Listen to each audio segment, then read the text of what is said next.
brothers. What, bitches? What? What? The Joe Rogan Experience podcast is brought to you by The Fleshlight. But you know that, right? This ain't your first rodeo. If you go to joerogan.net and click on the link for The Fleshlight and enter in the code name Rogan, you will get #1 sex toy for men at 15% off. Wonders of wonders. Way better than masturbating, but I gotta warn you, you feel like a fucking loser once it's over, especially when you're cleaning that bitch.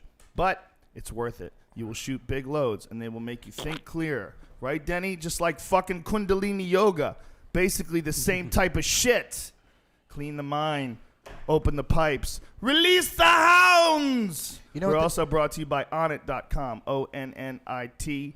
Makers of Alpha Brain, a cognitive enhancing supplement that I am on right now. If you're like, hey, Joe Rogan, why you talk so smooth? Joe Rogan, why you got all those words at your beck and call? Yo, dog, I'm on Alpha Brain. And people are like, hey, man, what's the science behind Alpha Brain? Go to Onnit.com. All answers will be given. ONNIT. And we're constantly looking to improve that. Any criticisms that we've had in the past, we absolutely appreciate it. We are actually about to start a double-blind study with what's that mean? Like two blank, like shut blindfold? Up! Shut your mouth, Brian! What is double blind? Well, you gotta fucking read. Go online. You need to read. Google double blind study. Word on the street, Joe Rogan. I don't mean to disrespect. Science. Word on the street is you take the fucking pill, you drink coconut water, and you jerk off into the cup, and you look in the cup afterward, and that's fucking mind-boggling right there. Okay, I don't know. That's the fucking deal. Do you take the CO2 pills, whatever the fuck? CO2. We're also we make shroom. Anyway, so people that have been asking for more tests and stuff, we are on that. We're spending a lot of money to make sure that this stuff is all legit. It is legit for me. I use it. It works without a doubt. No questions for me. I've tried it. I've gotten off of it. I've tried it again. I've fucked with myself as much as possible to see a placebo effect. It's not there. It's legit. I also love Shroom Tech Sport, which is the cordyceps mushroom supplement, a supplement that it aids in your body's ability to process oxygen. It really makes a nice difference in any extreme exercise. If you're into jiu-jitsu, if you take like kettlebell classes or into CrossFit or anything like that, you will definitely find an advantage. You will definitely feel an effect of this Shroom Tech Sport. But if you're just like a regular person who doesn't exercise or you barely exercise, don't waste your money.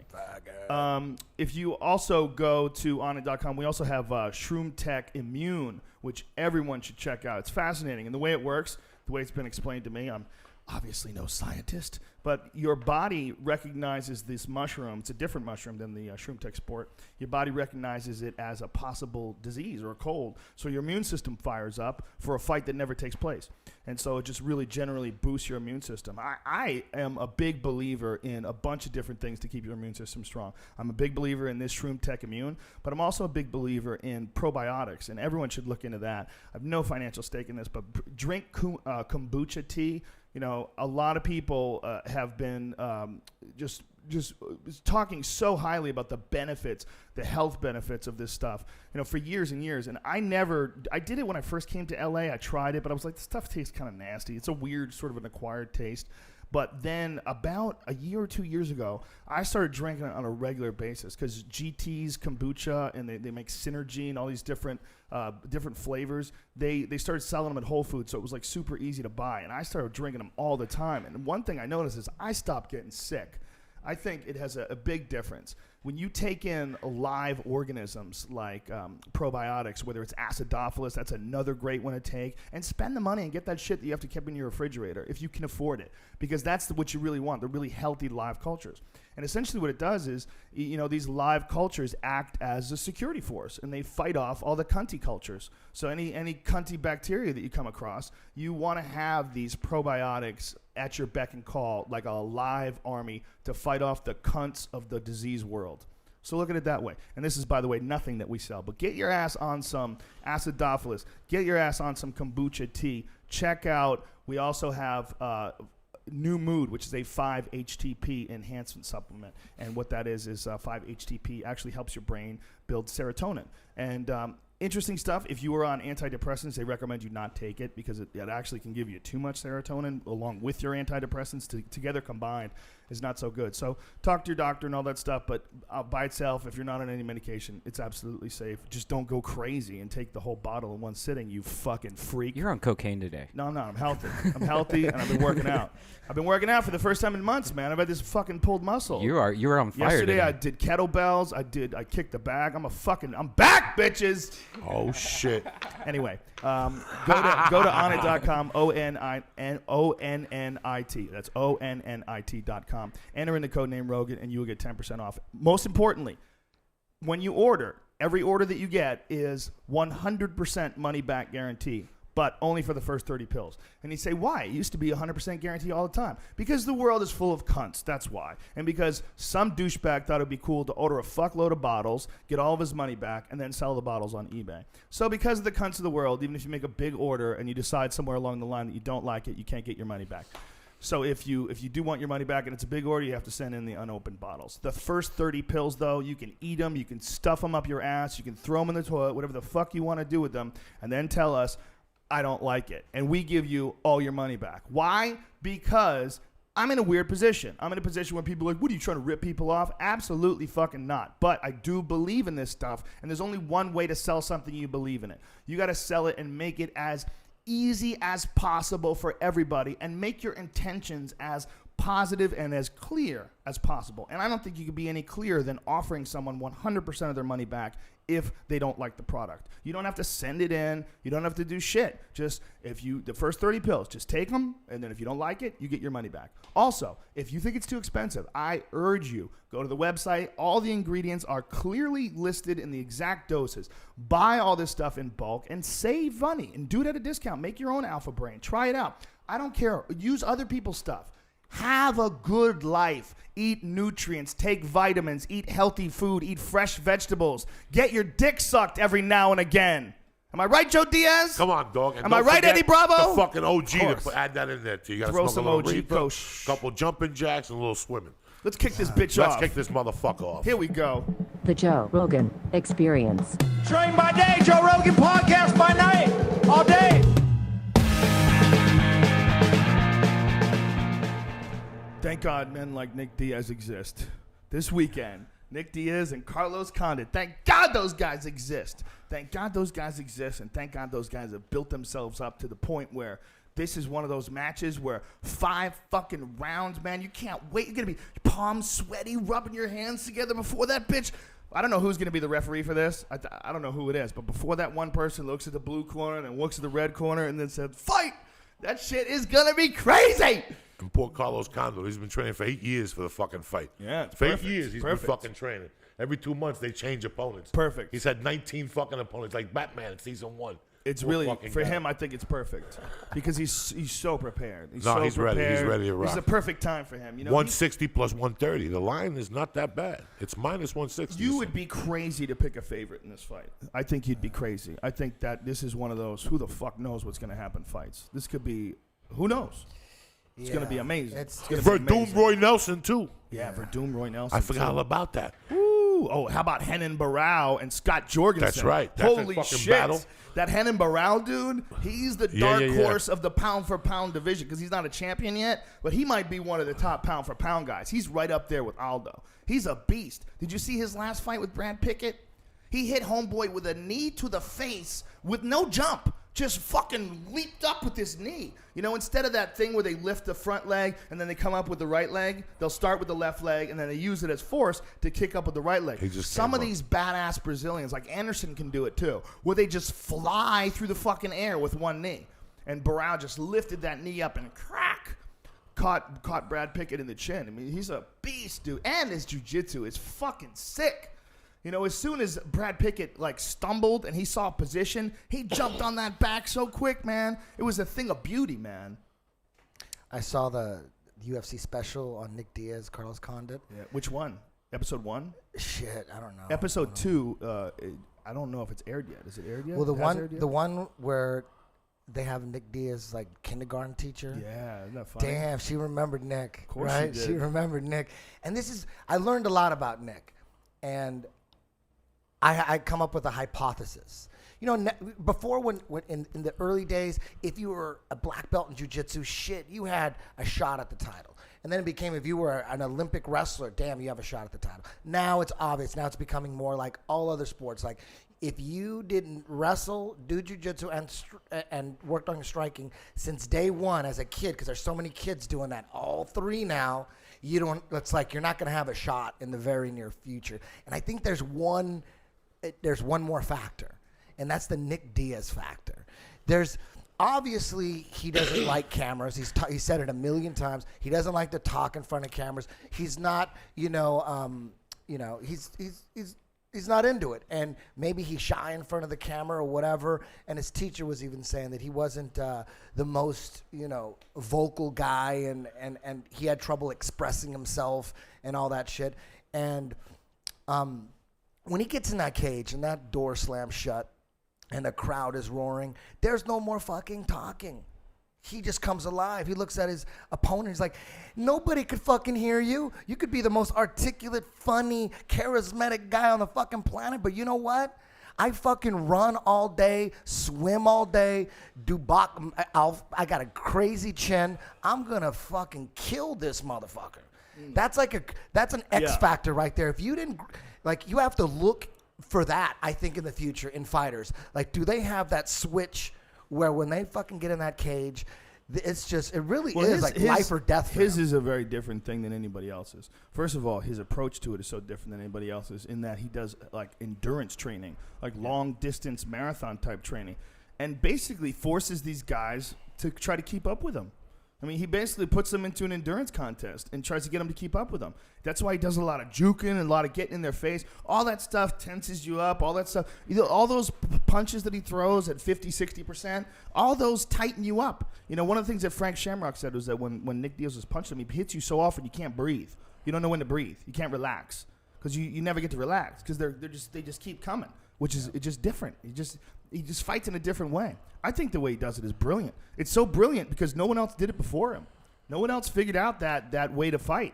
No one else really would not just have great skills, but have ridiculous world-class endurance, swim from Alcatraz endurance. That's nutty shit, man. They said they went through a countdown. He sparred some ridiculous amount of rounds. Then he ran 5 miles, and then he swam for an hour and a half.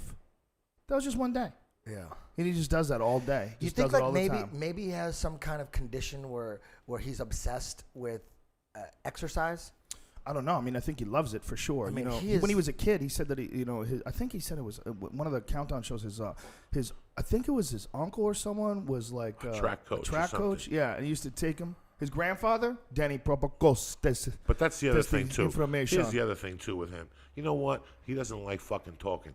You smoke a joint. Yeah. What do you feel like doing? Go for a fucking run. See what happens to your head. Feels great. Feels great.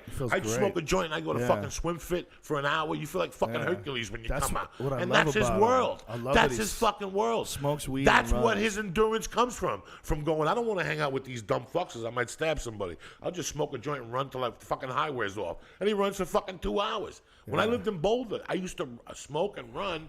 And the high when you finish fucking running is a complete different dimension. Yeah, even when you smoke and lift, man. Everything. You feel all your muscle tissue. Like when you're pressing weights, you feel it. You feel your whole body moving. That's Smoking why and rolling. they say, not just that, yoga. Smoking and doing yoga. An edible? That's the Tremendous. way you're supposed to do it. Tremendous. It is edibles, Tremendous. yes. I used to eat an You're edible. supposed to eat hash. I used to take a little piece of banana bread or a little hash cookie. I take it at 7 in the morning and go to 8:30 yoga. You know what my head is at 8:30? And the bitch is smoking. Yeah. And I would just go into it little by little, and it's amazing. It's fucking amazing. When you walk out of there, you don't know what hit you. You really don't. So that's what my thing is with him. That he just, you know what? He's not the type of guy that's going to go to a club or whatever. What would you do? I'll smoke a joint. And He's go the for a last fucking run. guy I'd want to fight. Because think about it. Like, don't get tired. compare him to GSP and even John Jones and Anderson Silva. What he has that they don't have, maybe they will develop it, is he will stand right in front of you and exchange with you. And he's down to go to war right in front of you. GSP ain't going to do that. John Jones probably won't even do that. And if you decide to take him down, he'll fuck you up on the ground too. His jiu-jitsu's amazing.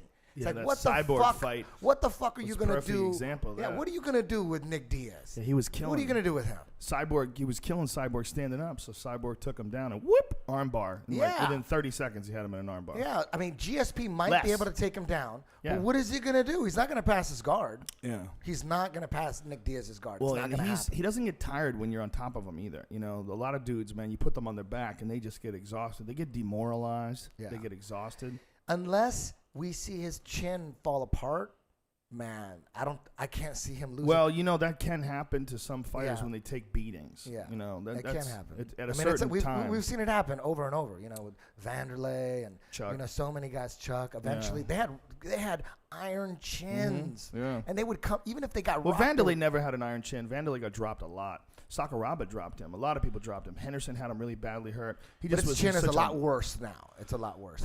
arguably, but you know, he was already just this dude who ran first. You know, one of the things that made Vanderlei great was how reckless he was. You know, he didn't give a fuck. He would charge at you literally like a wild dog. You know, he'd be like a pit bull just running at you. But that style gets you hurt. You know, that style. I mean, it's not a coincidence that he's the only guy of his era that had to have facial reconstruction so he could breathe. You know, his nose was flattened, smashed flattened. If you go and look at his face from when he first entered into Pride and then his face in his first UFC fight with Chuck, he's a completely different person. You wouldn't even recognize him. He was a handsome guy. When he first got into Pride, he was a fucking handsome guy. Vanderlei. Look at Vanderlei. Thought he was hot. Pretty sexy.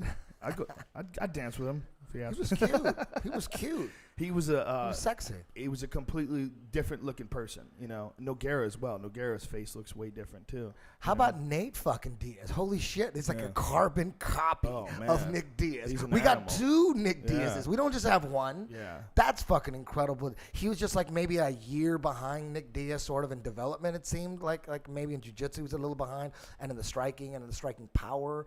And now he's like caught up to Nick Diaz. I think he had some weight problems too, where he didn't cut the weight right, and now he cuts it right, and now he has way more energy. Because when he went up to 170, you know, he had some fights where he looked badass, like the Rory Markham fight. Holy shit! And I thought, man, you know, this kid is draining himself too much to get down to 55. But then he figured out how to do 55 right, and he came in the Gomi fight and just fucking lit Gomi up. But Cerrone fight was even more impressive because he did it for 3 fucking rounds. So it shows that he's got endurance at 155 too, and he lit Cowboy up, man. I mean, I thought that was going to be a crazy close fight.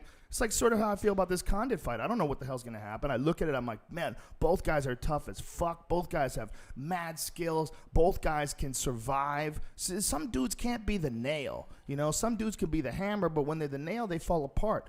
Condit doesn't fall apart, man. Condit got bummed on by Jake Ellenberger. Ellenberger had him in all sorts of trouble, and Ellenberger puts people away. That kid hits fucking hard.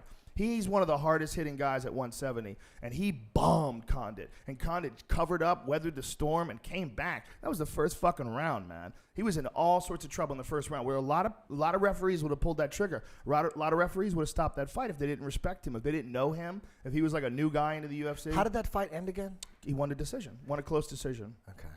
But it was a great fucking fight. But what it proved to me is that Condit is no front runner. He's a dude that is in it to win it. The Rory McDonald fight, another perfect example of that. Came on the third round. Third round, came back and stopped him. Lost the first 2 rounds, came back in the third round, stopped him. And that kid is a fucking phenom, man. That Rory McDonald, man. He's With a fucking phenom. elbow, he got him to the head or something, didn't he? Yeah, he crushed him on the ground. He broke his face open on the ground.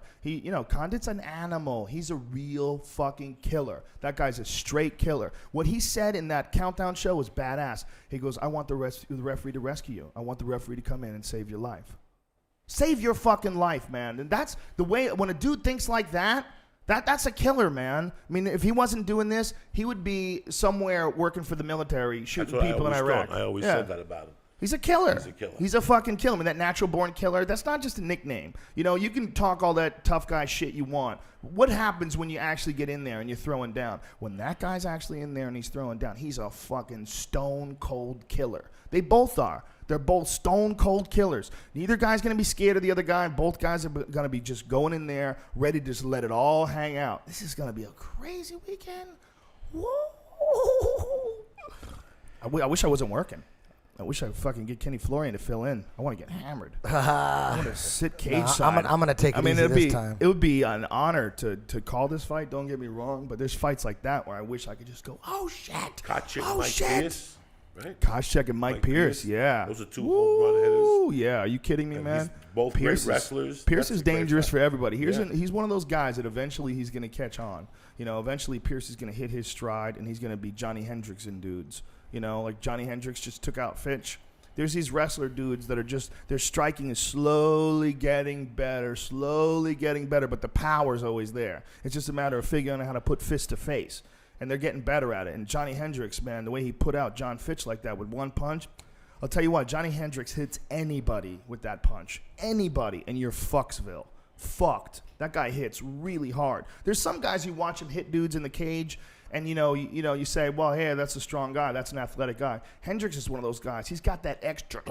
There's There's some dudes when they hit you, you hear it when you hear them hit the bag. You ever know when you hear a guy hit the bag and you go, this motherfucker's got that extra pop to it.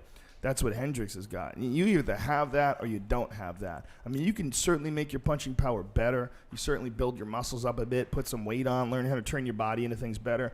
But some dudes just know how to throw, and that Hendricks cat knows how to throw. And so does Pierce. He knows how to fuck, especially that left hook. Oh, he's got power. And Koscheck too, man. Koscheck is dangerous as fuck, man. That Matt Hughes fight, that was a brutal assassination, man. You know, that was a brutal ending to that fight, which you kind of knew what was going to happen. Stylistically, you're like, well, here's 2 really good wrestlers, but one of them has stupid knockout power, and the other one, has been knocked out a few times. It's not the best stylistic matchup for Hughes. He's gonna fight again. Who's looking for another fight? Hughes. Man, Hughes and Hoist Gracie, they should make that happen, man. He'll kill Hoist. Doesn't matter. It's a good rematch. Hoist wants it really bad. No matter what happens, it would still going to be a match. I shouldn't say he'll kill Hoist because you never know what the fuck is going to happen. And Hoist Gracie's a legend. But based on that first fight, I would hate to see that again. Unless there was something wrong with Hoist. Is Hoist claiming he was sick or something? I don't know. Hoist is, Hoist is an all-time great. He's the original legend. He was the first jiu-jitsu guy, the first guy to show the world. If it wasn't for him, I would have never known. None of us would have ever known if it wasn't for his accomplishments in the Ultimate Fighting Championship. None of us would have ever known. But that was a long fucking time ago, and eras, they pass for a reason. And at a certain point in time, your body just does not move the same anymore, and the world passes you by. And when that happens, you got to step aside, man. You got to step aside. You can't just be going out there and getting knocked out all the time and get hurt all the time because it's just reality. Reality, there's a certain point in time where all of us are going to be dust, man. And the only way this sport really works is that we stop people from competing when they hit that point because they don't believe it. The same thing that makes someone a great fighter makes someone say, no, you're all wrong. I'm going to prove the world. I'm going to go out one more time. I'm making a comeback. But that's how guys get fucked up. Yeah, but they got to decide for themselves. If Hoist wants to fight, I would love to see Hoist Matt Hughes. Really? He wants it. If Matt Hughes wants another fight, that's a great rematch. What if Matt Hughes got on his back just like before? That'd be fine. Bombing him in the head. Herb Dean would come in and stop it at the perfect time. I don't know, man. Like he always does. I don't want to watch that fight again. I don't want to watch what happened in that fight again. I love Hoist too much, man. I love that guy. I think like I said, he's a legend. He's a hero. He's not gonna get killed. He'll tap out. It's not people, that. I don't want to see fights him, all the time. I don't want to see him fight in that unless there was something really wrong with him, and unless he's different now. He wants it really bad. I think that's good enough. Wow. You know who else wants Hughes? Who? Your boy. My boy. Dan Hardy. Oh shit. Dan Hardy's been calling him out. Dan Hardy That'd be a good fight too. Like him apparently. That'd be a good fight. Yeah. You don't think Hughes would be able to take Dan Hardy down fairly easily? Oh. Unless Dan's worked really hard on his wrestling. Yeah. I'm assuming he's working like day and night on takedown defense. And if Hughes goes back to the way he was wrestling when he was at his peak, I mean, if that's possible, if his body can still do that, man. Remember those days, like the Sakurai days, when people forget how dominant that motherfucker was.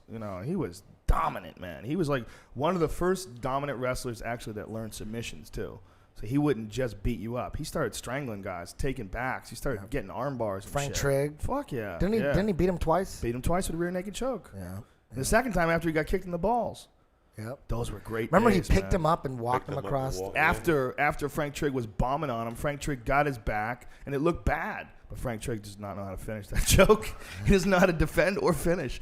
And Hughes picked him up, walked him to the middle of the fucking cage, and threw him against the ground. It was awesome, man. It was awesome. That was like one of the best moments, like MMA moments, come from behind, from being stuck. Guy kicks you in the balls, hits you with a bunch of shots, takes your back. And this is in a rematch of a fight where you fucked him up in the first fight and you didn't want to fight him in the second fight anyway. And then he starts winning, and then Hughes just mustered it all up and turned it all around. That was amazing. That was some amazing shit. Yeah, some good high guard action in that fight as well. See, a guy like Hughes, I think Hughes is a great fighter, but I think a certain number of knockouts, they have to step in and stop you from doing that. Whether it's your family, whether it's your friends, whether it's your boss. There's a certain amount of times. I've talked to there's a guy that I know very well who is a he's a traumatic brain injury specialist, and what he deals with is rehabilitating people and helping people like with all these mental imbalances that people have due to traumatic brain injuries. One of the things that happens is your body stops producing testosterone. You get really lethargic. You get depressed. Like that happens to a lot of guys that have a bunch of head injuries. They get depressed. Apparently, your brain can only take like a few concussions in your life. Who needs to retire right now? Who? Yes. I would never tell any of them to retire, but there's a few dudes that I would pull aside and I would say, think about this a little bit, Who? I don't want to say because I'm in my position, being a commentator, but there's a lot of them. Any dudes who've been knocked out a gang of times. But there's guys that violate that shit like Alistair Overeem. Alistair Overeem been stopped a bunch of times, dude. He's been knocked out a gang of times. How many times? A lot. I would bet he's been stopped at least 8 times. Damn. Yeah. Yeah, he's been Chuck knocked him out. Okay, Badr Hari knocked him out in kickboxing. What is that big dude that used to fight King of the Cage? Real angry guy. Bobby Hoffman. Bobby Hoffman knocked him out. How about that? Yeah, Bobby Hoffman KO'd him. Shogun KO'd him, I believe. A bunch of dudes stopped him, man. Karatanov knocked him out. A bunch of dudes stopped Overeem. But Overeem figured it out, man. And one of the things he figured out, he was just too fucking small. He was too small at 205, when he moved up to heavyweight. But then again, I think Karatanov jacked him at heavyweight. He started, I don't know what changed in him, man. What changed his ultimate dedication. What changed in his intensity. What changed. But no one's ever turned it around like Overeem. No one's ever gone from being stopped like 8 times, and and back when he was fighting at 205 as in MMA, he was thought of as a tough guy, but a guy who would gas out. He goes from that to be the first guy to win a world title in both MMA and K1 kickboxing. No one's ever done that before. No one ever won the K1 Grand Prix and won an MMA title and looks like that. Who the fuck looks like Alistair Overeem? I mean, he's a goddamn superhero in a comic book. He turned it around. So when you got a guy like that, you kind of can't say anything. You look at Mirko Krokop and you go, man, I love Krokop. He's a legend. He's got one of the greatest highlight reels of all time. Those head kick knockouts, one after the other. But at a certain point in time, how many times can Krokop get knocked out before someone doesn't want to, you feel bad for him, It's amazing the alertness of the whole concussion thing. Yeah. Like, everybody's hip to it now. Like, I was watching 60 Minutes Tuesday night, and they interviewed Roger Goodell, the whatever of the NFL, and on Monday he reviews tapes to see who gets concussions. And they showed a guy hitting another guy, like a wide receiver getting hit by a defensive back. And he pointed the defensive back getting the concussion and staying in the fucking game. So they're finding him now if they stay in the fucking game with the concussion because, you don't want to go the fuck out. You're rocking. You're playing. You know what I'm saying? So you don't even feel it. But it's amazing how the guys are staying in voluntarily. So who the fuck are you to tell them? It's dangerous, man. It's really dangerous. And these football players, they're finding out now. These guys, by the time they even get to college, a lot of them are fucked up. Remember that dude who died? Henry died in the back of a pickup truck. Football player really recently. You don't know what I'm talking about? No. Him and his girlfriend were arguing. He jumped in the back of her pickup truck. Google that shit, Brian, if you can. Henry, football player, dead, pickup truck. Anyway, the dude died. Don't put butthole in. The dude died, and he was only 28, I think, and they checked out his brain. He had a brain of like an old man. His brain was all fucked up. His brain showed massive damage because he had been KO'd who knows how many times by the time he got to the pros. You get KO'd in high school. You get KO'd in junior high school. I talked to a dude who had a fucking 11-year-old son, and his 11-year-old son got knocked out for a half an hour, and they put him back in a month later. A month later, that kid's playing football again. I'm like, you're crazy. One of my students got knocked out in Chris Henry. Chris Henry, yeah. Yeah, what was his story? Does it say anything about his brain? Cincinnati Bengals football player Chris Henry died after he fell. Hold on. After he fell. Oh, the shit. It just went away. He fell off the back of a pickup Fell truck, off the back right? of, yeah, pickup truck. Yeah. Fuck, man. These guys, man, they don't realize. A lot of people, they had no idea. So they were just throwing these people back in over and over and over again. Yeah. And now they're starting to put it together. What are you doing over there, Joey? What are you doing? Checking something out. Well, one of my guys got knocked out last weekend in an amateur show, and he wasn't knocked out completely.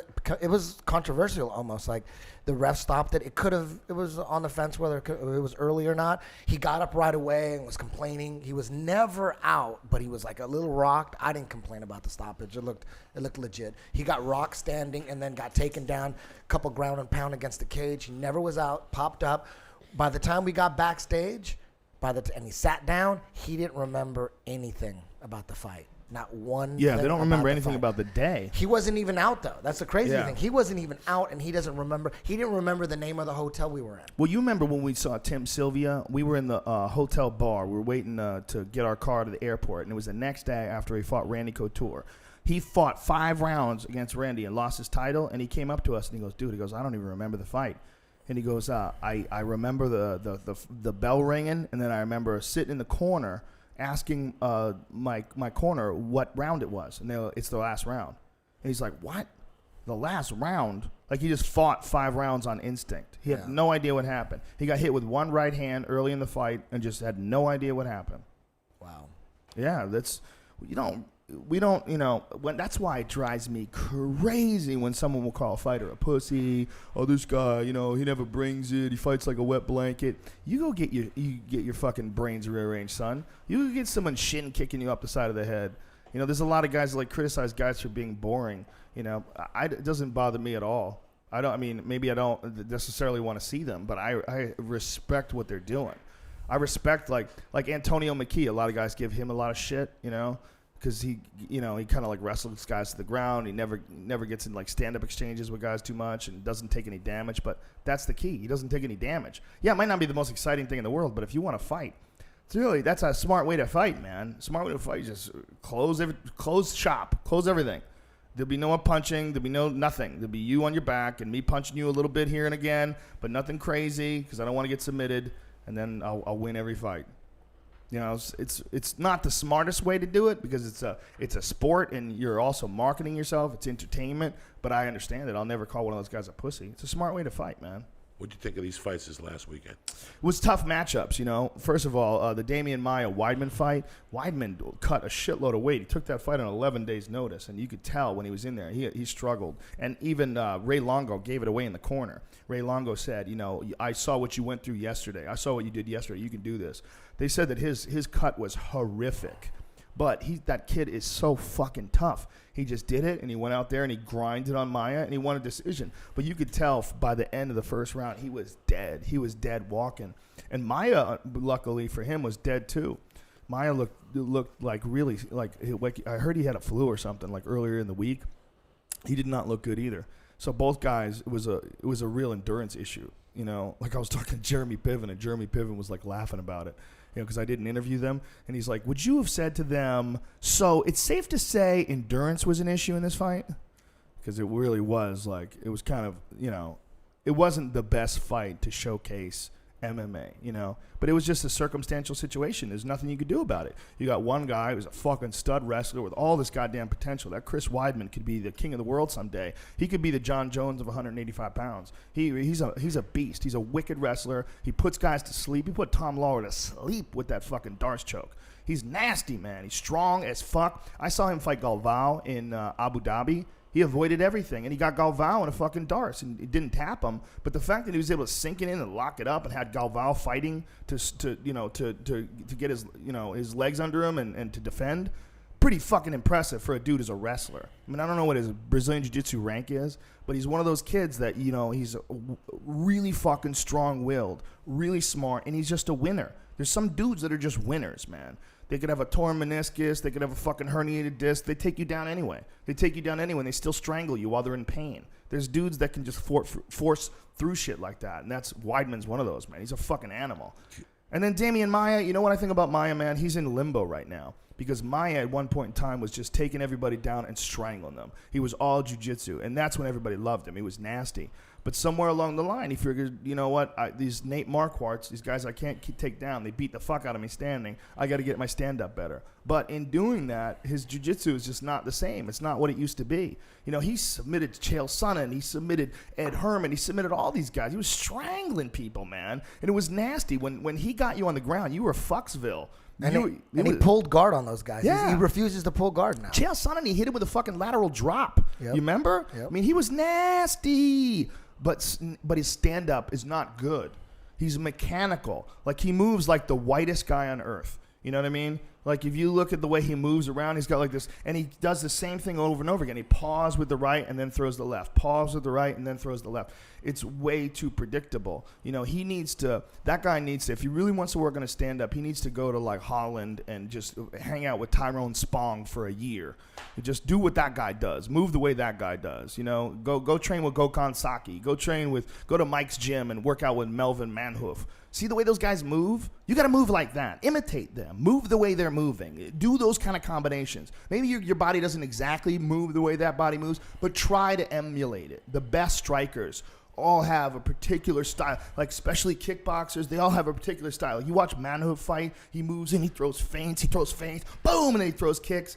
He's got a very particular way of moving, and the way of moving is the way of an elite striker. You know a dude, like when you see what's that dude's name? Chael Sanderson. You ever see that dude wrestle? No. When that dude gets low and he moves on dudes, there's guys that you look at them. You look at them move around on the mat, you go, that's a fucking killer. You know, like Mark Schultz back in the day. You would look at Mark Schultz move around, you're like, that is a killer. There's a certain way that guy moves. You're like, that's an elite wrestler, no doubt about it. There's a way he hits those takedowns. It's elite. You got to imitate those guys. If you want to be a real striker, you got to figure out what those guys are doing figure out that style, and then do it. Apply it to MMA, but you got to imitate the way they move. And right now, Damian Maia does not move the way those elite strikers move.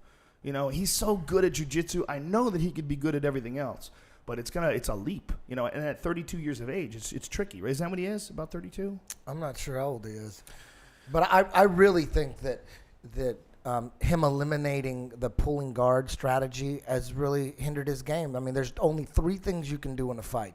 You can fight standing with a dude, you can try to take the guy down, or you can pull guard. Yeah. That's all you can do. And Damian Maia always had that third option. Most MMA fighters, most UFC fighters aren't good at that third option. Their guard isn't dangerous enough to pull and attack. Look at Paul Harris. Paul Harris, who was the guy he beat? Did he put her in a leg lock? Oh, Macenzio. Yeah, that guy. That guy could have been an Olympic wrestler and a K1 champion. And it didn't matter to Paul Harris. He took that out of the equation. He took a little shot, and he pulled guard and went right after his legs. He bypassed the superior wrestling. He bypassed the superior striking. He had the third option. Most fighters don't have that third option. Damian Maia was one of the few that did have the third option. If he was having trouble on his feet and he couldn't hit the guy down, which comes up all the time, having trouble on your feet, can't take the dude down. If you don't have that third option, you're going to just stand up and either lose a decision or get knocked out, and that's it. I would love to see Paul Harris and Damian Maia. Ooh! And remember, at the height of Damian Maia, he was pulling guard. Yeah. He was taking shots. If he didn't take him down, he would pull guard. Sure. He would sweep him, get on top, and attack. Yeah. He's not doing that no more. Right. He decided, someone convinced him that just be a striker, just stand up, try to take a guy down. There's so many guys out there that he's not going to be able to take down. Yep. And there's so many guys that he's not going to be able to strike with. Like Weidman. Yeah. What are you going to do? Take down, and you know what? He was tired, and for both guys weren't in the best shape for that fight. They both obviously had some sort of physical issue. But if Weidman was at his best, it's a terrible fight for him. It's a terrible fight. He's not going to take that kid down. But if he would have been the old Damian Maia, where he would have taken a shot, he would have sprawled, he would have pulled guard. His guard is dangerous enough in submissions and sweeps where he could have did something to Weidman, but he took that out of the equation, and then he decided to kickbox with him. And now all those years of jiu-jitsu, he's so good at jiu-jitsu, it's not even in the game. Yeah, You're like, weird. it's a kickboxing match. Why would you do that? It's You know, weird. if you can't take the guy down, drag him down. Yeah. You know. Otherwise, you have to kickbox, and Maia's not a kickboxer. Yeah, it's so stupid. Look at Paul Harris. Look at Paul Harris. What he did, he took a lazy shot. The guy sprawled. He sprawled right into guard, went right to a leg lock. The fight was over and Those done. leg locks are ridiculous, dude. His Yeah. leg locks are ridiculous. His legs are ridiculous. I was watching him move around. I was like, this dude has like grapefruit stuffed into his calves. Yeah. There's no way his calves really look like that. Nobody's built like Paul Harris. People should watch that fight, Paul Harris' last fight, and look at that as a serious way out of a fight that you're having trouble in. If you're in a fight and you're beating him standing, fuck it. Stay standing. You got this motherfucker. Don't take him down. If you can take him down, it's pretty easy to take him down. Take him down. Get on top.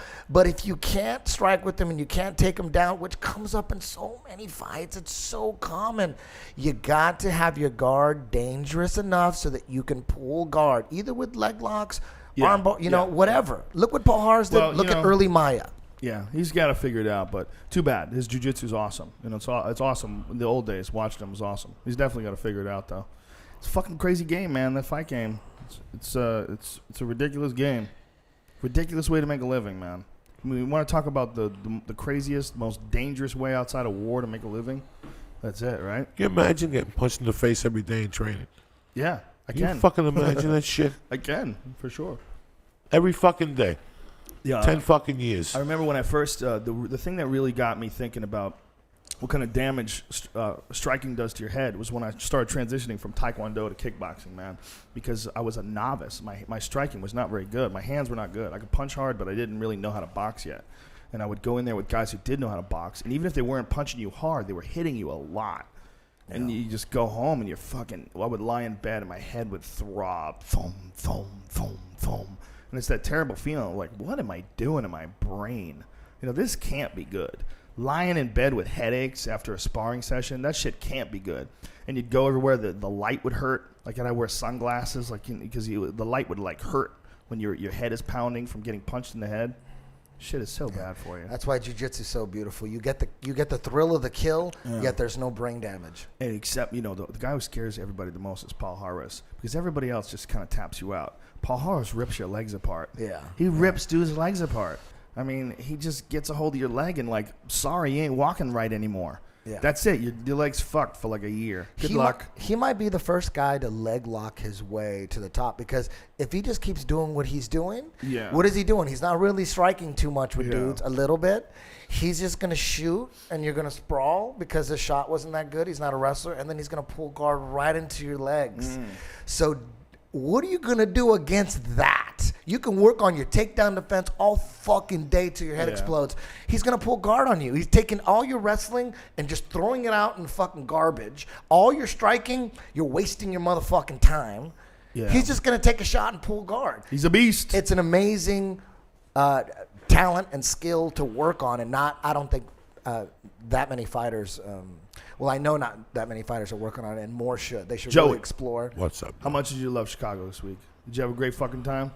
My head's still fucking spinning. God damn, we had fun, right? That fucking stage, man, I was overwhelmed. That was one of the best shows we've ever done. I think it was the best show we ever did. When I walked on stage, I had a stutter step for a second. Like the weed and the fucking stage hit me all at one shot. I couldn't digest it. My brain, it was like I had a little bit of concussion for the first 3 minutes. It was very surreal. And then once I got my timing going, it was all over. But it was very surreal at first. I couldn't absorb it. I'm used to doing a theater with a bottom and a top. Not a bottom, a top, and another top on top of that, and another top on top of that, filled to the brim, and the people fucking yelling. They know who the fuck you are. the energy level, little Esther's parents, just everything about the show. It was nuts. The line afterwards. I heard little Esther's parents didn't want her to take her to the UFC or they didn't want to take her. They just didn't want to drive. She lives about 40 minutes outside of where the UFC was. They didn't want to drive and go through the traffic, and the traffic was nuts. Were they nice parents? Yeah, they were nice. Nice people. I mean, nice to us. I don't know what they did to her to make her little Esther. Great limo driver, Damien, fucking great guy. Dan. He took us he's into awesome. the core. Yeah, she was she fucking killed, dude. Did she? Esther Good. killed, and she went on after Joey. Joey lit the place on fire, and then little Esther goes up, and I mean, she had a fucking killer set, dude. She's got some great jokes. I said this to her parents, and I'm not bullshitting. I go, she's way funnier than I was at her age. Yeah. She's way better than I was at her age. She's gonna be a killer, man. She's right now. What is she? 23 or something like that? How old is she? Yeah, 23. I think. 23. She's a little she kid. grabbed from the other night. I was blown away. The night was great. The fans were great. The people I talked to were great. But my night was made with little Esther. Her parents were there. I don't have parents. Come on, how great is that for your parents to come see you in the theater? And they, and not just your parents seeing you. Anybody can see you when you're on HBO and you got your hour. I'm talking about the night that it hit you. It hit their parents finally what their daughter was really doing. You come home as a kid and you're like, Dad, I want to fucking jump off planes. What? You're going to come work in the factory with me? That's it. What? Nobody in this family ever jumped out of fucking planes? Fuck you. You're going to die. And for 2 years, that's all you get is torture. And then finally, something. And every family has. I'm not going to come see you. Your father's not going to come see you. He doesn't approve of you boxing. And all of a sudden, one night, your father does come. And you know what? She just wasn't with Janine Garofalo and a bunch of girls. She was with killers. She was with Marines from the Comedy Store boot camp training. They went to Camp Pendleton. I followed Paul Mooney. She was there. So I seen her growth right there. When she got off stage, her little face, I had tears in my eyes, dog. I was so excited for her because you can't describe that. Her parents were there, bro. Yeah, she was. It was incredible. It was the best show. It was the best show we ever did, for sure. The biggest show we ever did, too. I've never sold out that many people. We sold out that whole place. It was like 3,300 seats or something like that. Holy It was shit. nuts. It was nuts. That's nice, man. It was so 3,300 is giant, right? giant. That's a I got- record. Posters. I got That's a record, videos right? of it. I've got videos of it. It's got to be a record, right? You saw another guy that had a Death Squad tattoo also. Yeah, another guy had a Death Squad tattoo. Death Squad I forget his tattoos, name. Joey Diaz shirts. Yeah, I I mean, saw it was that. just fucking overwhelming. Hey, Brian, I'm going to email you this. You could put this on the thing. It was very just inspired. Just the fucking. I had a hot beef Italian sausage combo sandwich that I almost stayed there. I almost fucking moved there, Red Band, with hot and sour peppers, hot and sweet peppers from Mr. Beef. I mean, this shit was fucking delicious. The restaurant I went to the first night was delicious. The fucking Fogo the second night. We went to that steakhouse the you went third to night. Fogo? It was just yeah, we fucking. did. My asshole on Sunday smelled like I had firecrackers in there. Like I had gunpowder in my shit. I miss going on. They put heavy duty meat. They put heavy duty gunpowder in the meat in Chicago. That cattle is the real fucking deal. They got Deca in it because my asshole. I had to light candles in the fucking hotel. It was horrid. Joey and I were staying in the corner of the hotel, and so we had our own. We had a door that would go into this area, and then he had a door, and I had a door. So we had like two doors. It was like our door that to get into our little area, and then we each had an individual door. Right. I would open up my door. In Chicago, by the way, is fucking 30 degrees outside. He's got his windows open, and you hear the wind whistling in like a haunted house. Like, And so I would open up the door, and literally it would sound like, like there was a fucking hurricane going on in the next room. and I was still sweating at night. You got to go to a doctor, son. I was still sweating at night. That By shit the ain't good. Listen, dog, I walked into the doctor's office yesterday for my pre-op. I walked in there at 8:45. I hadn't smoked reefer. Didn't smoke reefer the night before. Had 10 hours of sleep. Drank water. I was relaxed. You know what my blood pressure was at 8:45 in the morning? What? 185 over 100. Is that good? No. That's horrible. That's fucking murder. Yeah. Then after they took the blood out, it went down to like 140 over 90. And that's okay, but it's still not fucking acceptable. You know what I'm saying? Yeah, that's. My engine runs hot all the fucking time. I take the medication. I take the. Well, you fish lost oil. a shitload of weight at one point in Don't- time. don't but matter. how much did you put back on? 20. That's it? That's it. I'm 295. I was even in shock yesterday. But some of the weight I put back, I lifted. I fucking, replaced some. My legs are strong again. I mean, I'm trying to fucking really do this. I really want to get in shape. It's not. You could be an in shape fat dude. You know what I'm saying? Like, it can't be hanging over your titties and shit like that. But you could try to, that's why I told the doctor yesterday. He goes, you know, one thing about you is I know you really try. I really fucking try at this. You know what I'm saying? I take my pills. I drink a lot of water. I really fucking try at this. So the fucking diet, let me tell you something. I count my points. I still write the points down. But if I'm in Chicago with Joe Rogan, hey, you're not gonna go to Fogo de Chavo. Weight Watchers can suck my dick. You know what I'm saying? You know what? We're not having the desserts no more. We had no dessert all weekend. Well, we had a always show, had a too. fucking salad. Yeah. You know, we always eat salad, mixed greens. So you're trying the best that you fucking can. You know, for breakfast I eat fucking oatmeal. I mean, you know, I'm real careful about not eating too much before a show, but we had like 2 hours. yeah, we I had have 2 2 hours. hours. You know, and that's what fucking fucks with me. Like they won't put me on the Anavar for my knee. Because my blood pressure. There's no fucking way. I knew that from the jump. You don't need to be no fucking genius. Yeah, you need to get yourself in a little bit better shape, Yeah. huh? No. I gotta figure something out for the blood pressure. I either gotta fucking. Go on a straight vegetable diet. No, you pushing vegetarian on me? Come on. That's the best way to trim your body down. What's the biggest Lose you've body been? fat. Huh? What's the biggest you've been? 415. No Jesus Christ. 415. You were 100 pounds plus more than you Was are that when now. you did the intro to the Mastering the Yeah. Because you were big. You look like a different person. I How do you probably look at know? that shit? I probably gained 20 pounds after that. When you're that big, how do you know? Because you go to a regular scale. It just How do you goes, know? I don't know. You get on a regular scale, it just shrugs its shoulders. I stopped looking at it, and I would go to gyms, and I would put it all the way to 350, and it would just go kink. So Wow. after a while, I would measure it by the kink, how fast it went kink. That's how you measure it? Bang! It would just go bang. That's about 420. So then, no, I didn't know. Trust me, dog. I always kept thinking 380, 390, and then I went to a fucking heart doctor, and they got the meat scale over on Century got a City. meat scale. They got the God fucking damn. meat scale. They got the thing where they give you the pre-heart attack, where they shoot Oh the my speeding, and you get on the fucking bicycle and start running and shit. And that day I was 415. Oh, my God. So that's the biggest you ever That weighed. was November of 2009 or something. And I said, and then he goes, come back in January, and we either put you on a diet that fucking, you know, with a lap band, whatever. And I was, you know, I'm scared of needles. That's a couple times you got to go see that motherfucker. It's not just a scared of needle thing. The people break those things. So I How many said- times has Ralphie had that operation? Ralphie had the other, the other one, the bypass. Yeah, but The he broke it though, right? He busted the needle snapped. The fucking Well, paper he clips. made a smaller clips. stomach. They made him a smaller stomach, and then he broke through it somehow or another. Right, something he weird like happened overstuffed himself. I don't know. Didn't you have him on your podcast recently? Yes, he was very Talk good. about how he almost died. Yeah, he was very good, man. Yeah, what did he say? It was just one of those fucking things. He was burnt out. Do you look at a guy like that and go, as long as this bitch is alive, I'm okay? That's your canary bird. No, Is he your canary in a coal mine? You know what, man? I know how hard it is for him to travel. I know what it was like to get on a plane when you're 415 pounds and the seatbelt don't even fit in fucking first class, okay? I know what it's like, how to walk out, how your joints hurt. That's why I love these personal trainers that, you know, I go to North Hollywood Park and they got a guy 400 pounds walking around the park. It's not going to work, my friend. It's going to last 3 weeks and he's going to tap out. The joint pain is unbearable. Put him in a fucking pool and make him eat vegetables and shit like that, you know? And I know what it's like to Is sleep. that what it is? A joint pain? That's the real issue with being that heavy. It's amazing. right? It's amazing. And every time you fucking fly, your ankles swell up. And he's flying 8 times a fucking week. You know, Yeah, Ralphie. he's constantly flying, Constantly right? flying. Is he on the road every week? He's on the road already. How bad is it? He's on the road already? He's in Tempe for Super Bowl weekend. 8 fucking shows, the whole fucking So kit he caboodle. stopped smoking weed. He stopped smoking weed. Is he eating it? Nothing. No Nothing. weed. He can't do nothing. That's so sad. Wait, he stopped because of what? He had like blood clots in his lung or something like that. How would weed hurt that?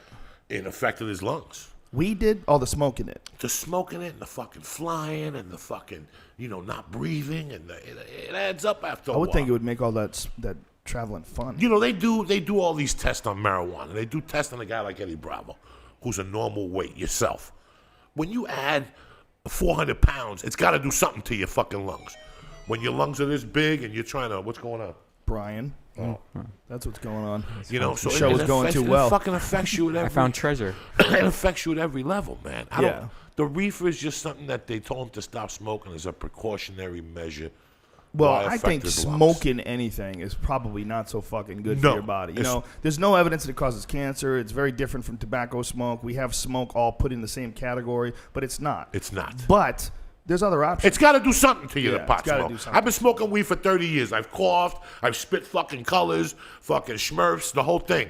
Something's got to be going on with your lung. You know, these people sit there and say, well, Harvard did the research. Yeah, that's great. It's got to do something to you. Nothing is fucking free. You got to pay somewhere along the fucking line. So knock it the fuck off reading High Times, some scientist with a beard with sandals on. I don't give a fuck. I'm telling you that somewhere along the line, smoking for fucking 30 years, I've been smoking weed for fucking 30 years. And I'll tell you what, I know for a fact I got that COPD. I know for a fact I OCD? got it. No, POCD. What's POCD? That shit with your lungs when you hear little bells and whistles in your lungs. So what I do, when you breathe, What?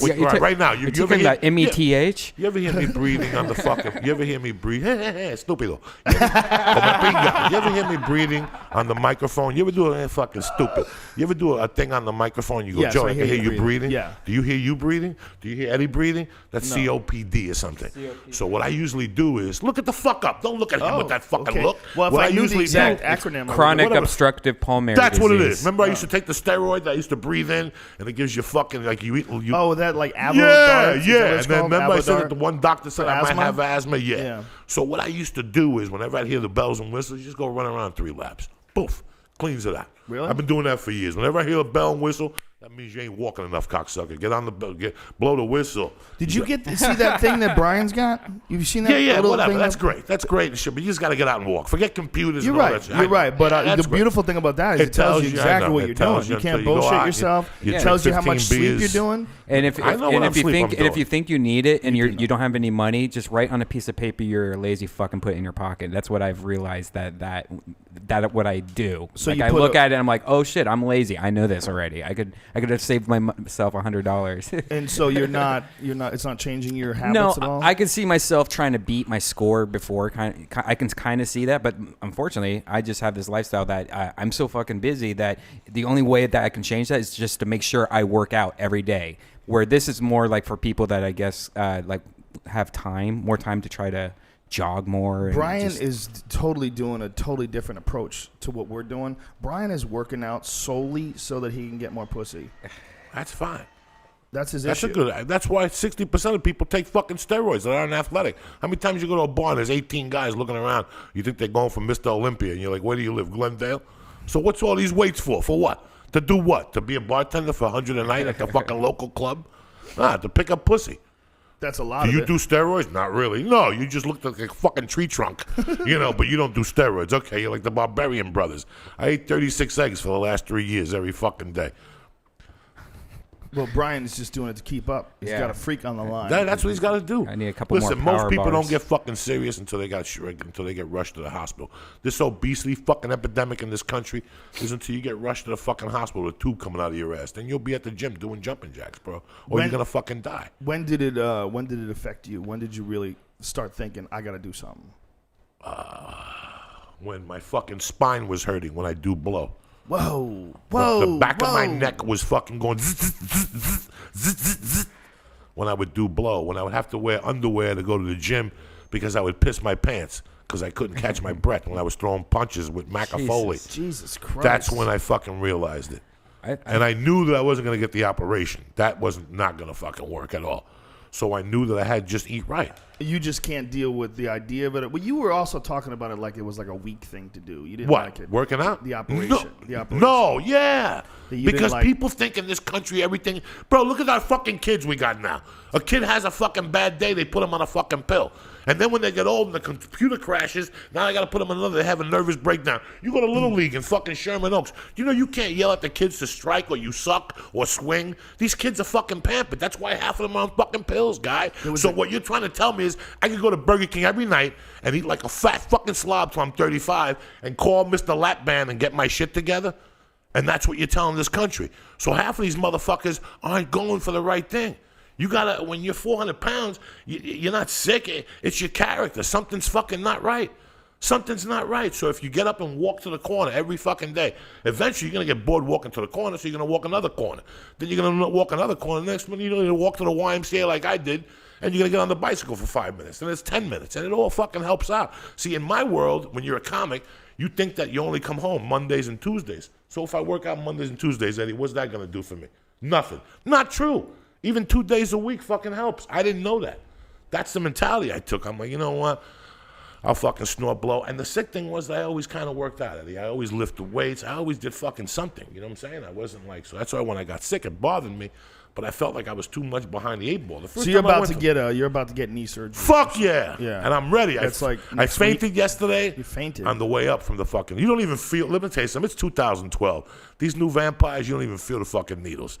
They could fuck you in the ass 80 times and you won't even know it no more. Listen, I put Santana on my iPod and I looked the other way. And 2 minutes later, the bitch bent my fucking arm up. I didn't feel the fucking needle.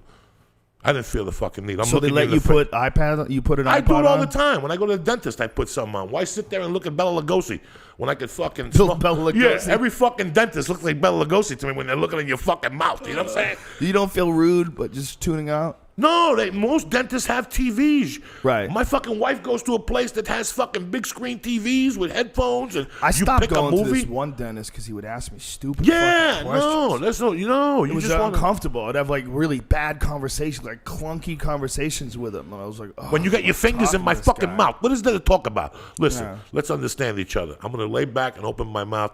Tap me when I'm fucking done, and I'll tap you if it hurts, because that's what they say. Tap when you feel the drill or something.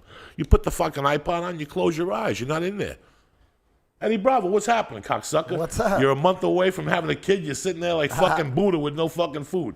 Talk to me, cocksucker. I love You it. ready for this, man? Are you ready? You gotta be Hell fucking yeah. ready. Don't tell me Hell this yeah. shit. Hell yeah. You gotta be ready. Have you We picked a name planned yet? this. Don't Have tell me picked a that you name? looked at a TV show on Discovery. I want you to tell me you went to your uncle's house and changed some No, diapers man, and I've you're been fucking wanting to have a legit. kid for a while, and we tried to. This was planned. This was not an accident. I wanted a kid. I wanted a kid.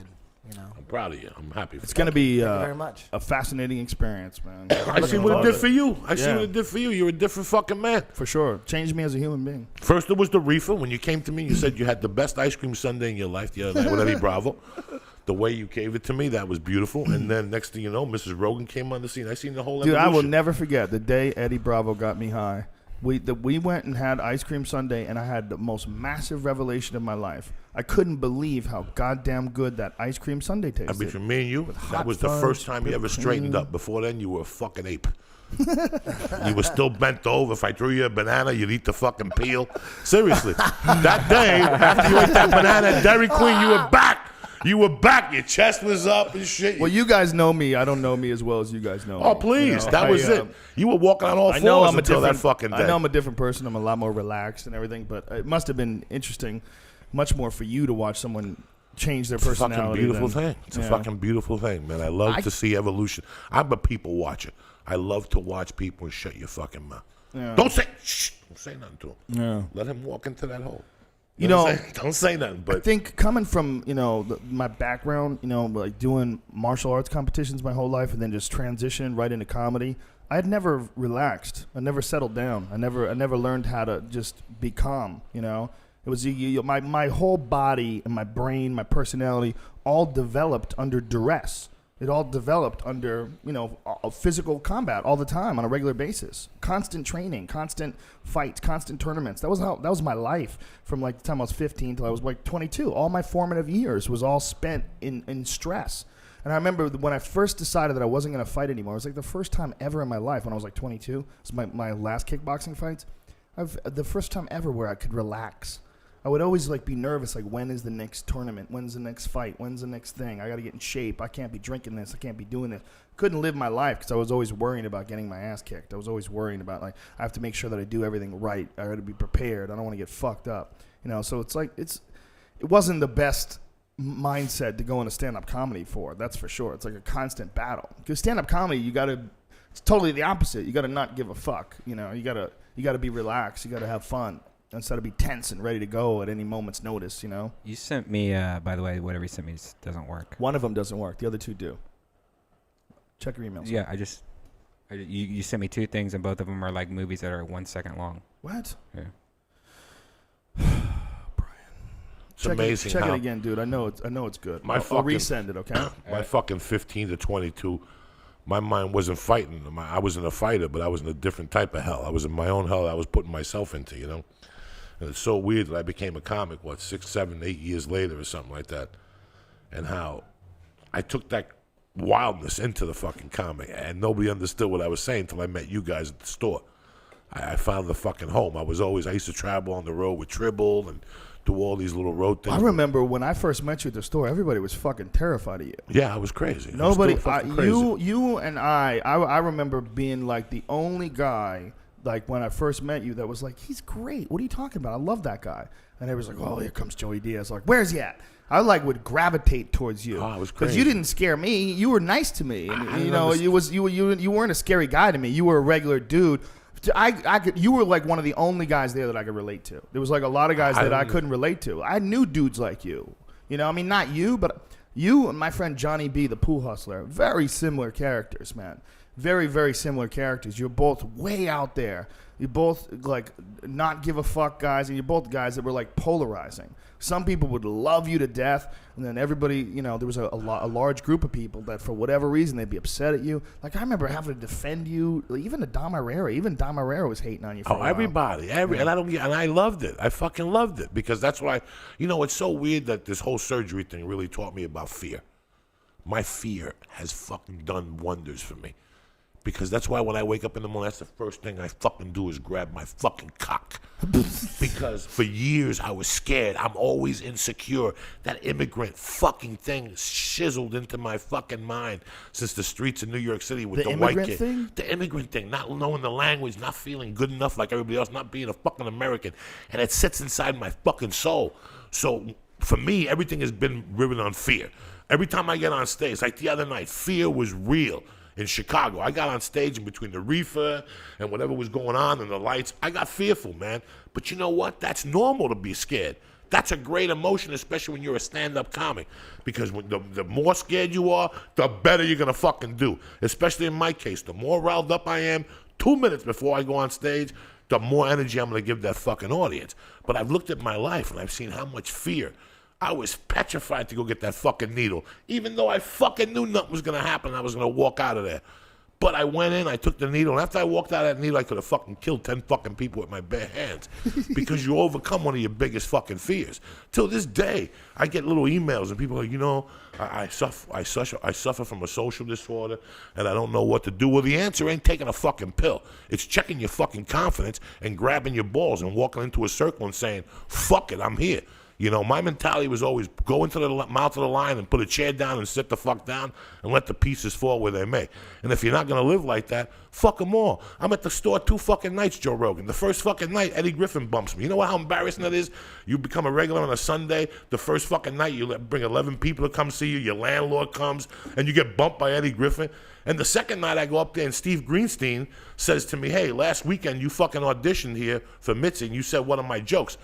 I said, it's February fucking 11th. I just come off a plane January 29th, and you're already accusing me of being a fucking thief. And remember, he had his violin case. Who? Steve Greenstein. I don't remember him. Was a creepy guy, older guy that hung out at the Comedy Store, and he had a violin case. So this is a Tuesday night. It's black night at the Comedy Store. It's 8 o'clock. The main room is packed, but the original room would be empty because people were scared to go up there on black night because they thought they were going to get fucking mugged. So the original room was always empty. So Steve Greenstein was up before me. This is my second night at the Comedy Store, dog. I just got to L.A. I'm a fucking criminal. I've been in prison. I got all these problems. But for the first time in my life, I got a little fucking daylight at the Comedy Store. This lady made me a regular. All my life, people were like, has Mitzi Shore seen you? Has Mitzi Shore seen you? She's going to make you a fucking regular. I get down there. I'm a regular. This is the first time since my mother died I had any luck. I had been in prison. I had been divorced, shot. The whole fucking deal. And the next thing you know, I become a regular. It's Tuesday night, and I get off stage, and I'm waiting to hang out for a little while, and Steve Greenstein comes up to me, and he says to me, dog, one of your jokes is like my joke. I said, which one? He said, something about O.J. Simpson's maid. I go, dog, I didn't steal the joke from you. I just fucking got here 2 weeks ago. Wheels comes out and he goes, this guy didn't steal the joke from you. The only problem was the guy put the violin case behind his fucking legs and I spotted it. So he starts threatening me. He's like, dog, the next time you do that joke, we're going to have a problem. I just pushed him, Joe Rogan. He fell over the violin case. Well, as he's falling down, Mitzi's limo pulls up. That's it. I'm like, I'm done. This is my life. I'm fucking gone out of here. I'm never going to get another fucking spot again. I'm going to go back to selling fucking blow. And Wheels got between us. Scott Day got between us. And Mitzi came on and go, oh, what happened here? And he started saying, he goes, no, this kid's Cuban, blah, blah, blah, blah. But Mitzi seen the kid on the floor. and fell in love with me after that because I pushed that motherfucker. She liked the because fact I you stuck pushed up someone for in front? myself. Sure. Yeah, you got lucky. She was crazy. Sure. She liked all if kinds that of happened at the conflict. fucking Improv, I would have been out on the fucking street. How often did you perform at the Improv? And- Not for a while. In right? those days, every week, because the guy, Richard Cooper, loved me, the talent coordinator. Bro, I got to L.A. January 29th. I was a regular at the store February 19th on my birthday. I didn't fuck around this time when I got here. But you couldn't do the Improv if Mitzi found out. But I went to Scott Day and said, dog, Richard Cooper gives me spots. So I would go over there, and I had a couple problems over there right off the fucking bat. People thought they were cute over there. You know, you leave your fucking girlfriend on the seat, you go to the bathroom, you come back, they're talking to them like they know. That is an issue. You know, yeah. it's a fucking issue. You gotta stop them like I told you, like Hitler in Munich. If not, you're gonna have a fucking problem, dog. So I would say things to people, and then all of a sudden you're a bad fucking person. So what the fuck? I don't give a fuck. And we're here 12 years later, and we're still rocking and rolling. They can still suck my dick and call me shorty. We're doing a show, if you're in town, Pasadena, this Thursday night. Don't come if you're a stalker. Thanks. Nah, Pasadena Ice House, Pasadena. Thursday night. What time, Brian? It's 8:30. 8:30. Joey Diaz, Joe Rogan, Little Esther, and a bunch of other people. And we also have a show Friday. Go to icehousecomedy.com for the tickets. Oh, snap, freaks. And Vegas Friday night. Eddie Yeah. Bravo's coming. He's gonna play the drums and shit. You coming Friday night? We're think looking Steel into Panther's flights. that We night. might go in a Saturday morning. Not sure.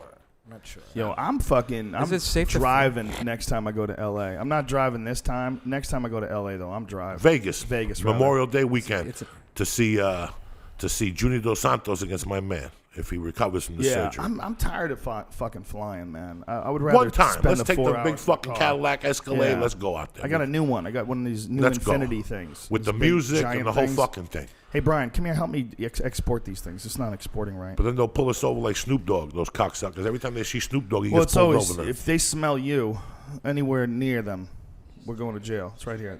Sup, EB? Oh, really? What? I rock a shock in the fucking house. I retrieved the video. Denny Prokopos is here. Fresh off his fucking 19 wins this Sunday. Yeah. Had like 13 Gracie fights. Nationals was an epic day for 10. Where was the Gracie Nationals at? The Gracie Nationals was in L.A.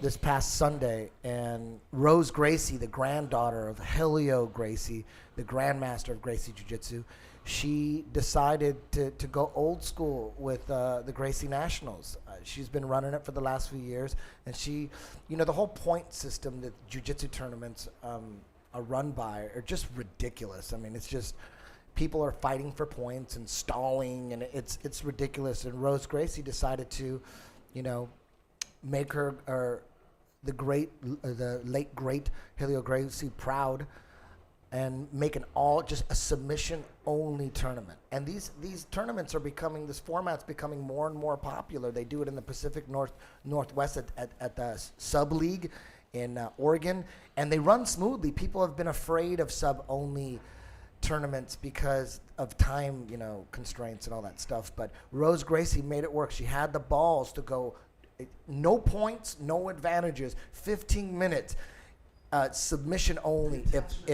If you go 15 minutes without a submission, both competitors are out of the tournament.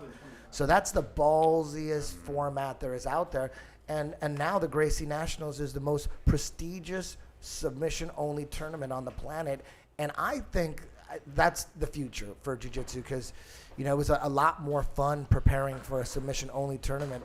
All we worked on was the fun stuff, the good stuff about jiu-jitsu, the finish, the closing the deal, the working on our squeeze. For the no-gi worlds, we had to spend time working on stalling techniques, because when you're playing a point game and it's like 6-minute matches, a guy will get a point or just a little advantage, which is even less than a point. And once they're up an advantage, they'll hold, and they won't do anything. And people aren't used to wrestling with guys that are just holding on to leads. In class, you don't just hold on to a lead. There's no one's counting points in class, so you actually have to prepare for that. You have to specifically prepare for tournaments that are run by points, and it's just so not fun preparing like stalling techniques and stalling live drills and prepare. What if a dude just holds on and doesn't do anything? It's ridiculous. So Rose Gracie decided to eliminate all of that and make the Gracie Nationals a submission-only tournament. And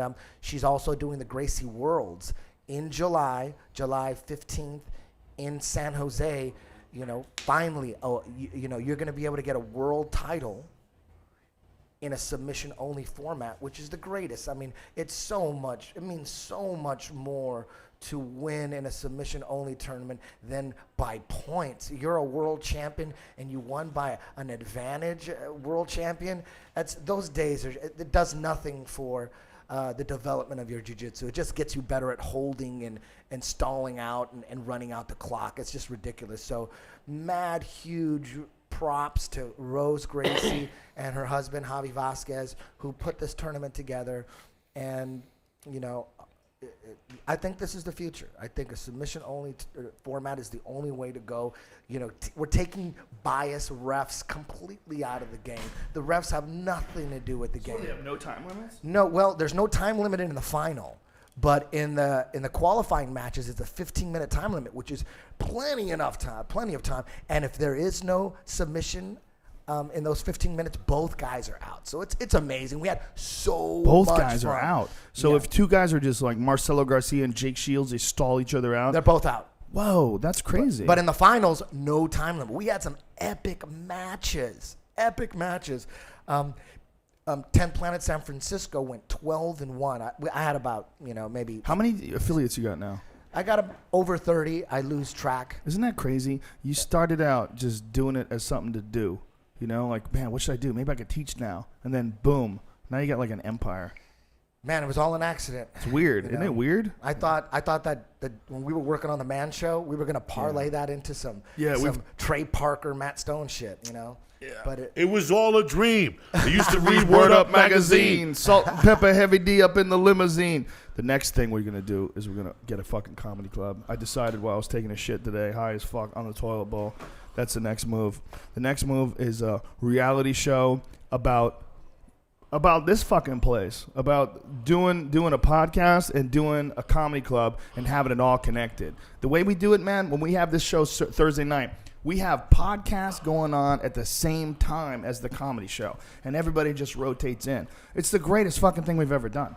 The greatest thing we've ever done. The perfect thing. You go on stage, man, you're already flowing. Like, if you got to go on stage right now, boom. Yeah, you'll be on fire. If you told the Lucy Snorebush story, what is it? Yeah, What's her name? Lucy Snorebush. If you told that Lucy Snorebush story and then went on stage right now, you would be in prime That is form. the most ridiculous fucking thing I've ever told. It's the greatest story of all time. People want Lucy Snorebush T-shirts. Oh my God! I broke into Lucy Snorebush's room and ate her ass in the middle of the night. They want that T-shirt. Oh my fucking God, man! Yeah, We've it was had some ridiculous. yells on here.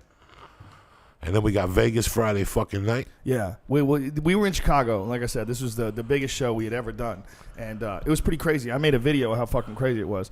Brian, throw that shit up. Look how big this place is. I don't know if you can tell. Thank you very much, everybody. Thanks for coming out. Thank you, Chicago. Look at the size of this place. This was the biggest show I've ever done in my life. And I want to tell you, wow. it was one of the most fun, too. How long did you do? An hour and 22 minutes. Thank you very much. Joe Diaz, Duncan, Little Esther. We'll meet you guys outside. We'll sign pictures. We stayed outside and signed pictures for fucking hours, man. I had to pay those security. I had to pay like $2,000 extra in security because I had to keep them around. That's incredible. Because it's like union is like laws. You have to. They have rules. You have to pay people. Look at play the second one. The second video is ridiculous. We were this is when we were signing, and this is all just the line of people that were waiting to take pictures with Joey and Duncan and sign posters. Mike Maxwell made a poster just for the event, and check this shit out. This is Hold on 1 second. okay. This is bonkers, man. This is when we were in the upstairs balcony area. This place is fucking huge, the Chicago Theater. At one point in time, it was a silent movie house. It was built in 1921. Sinatra performed there in '87. Little Esther's father took the mother there to see Sinatra in '87 Holy shit. when he was forgetting his lyrics and the wig was crooked and shit. But he was still motherfucking Sinatra, Jack. He was still banging bitches two at a time. Sinatra died before Viagra kicked in. Oh, he if missed the boat. He missed the boat. Those grumpy old men, they couldn't get any pussy anymore. There was no reason to perform.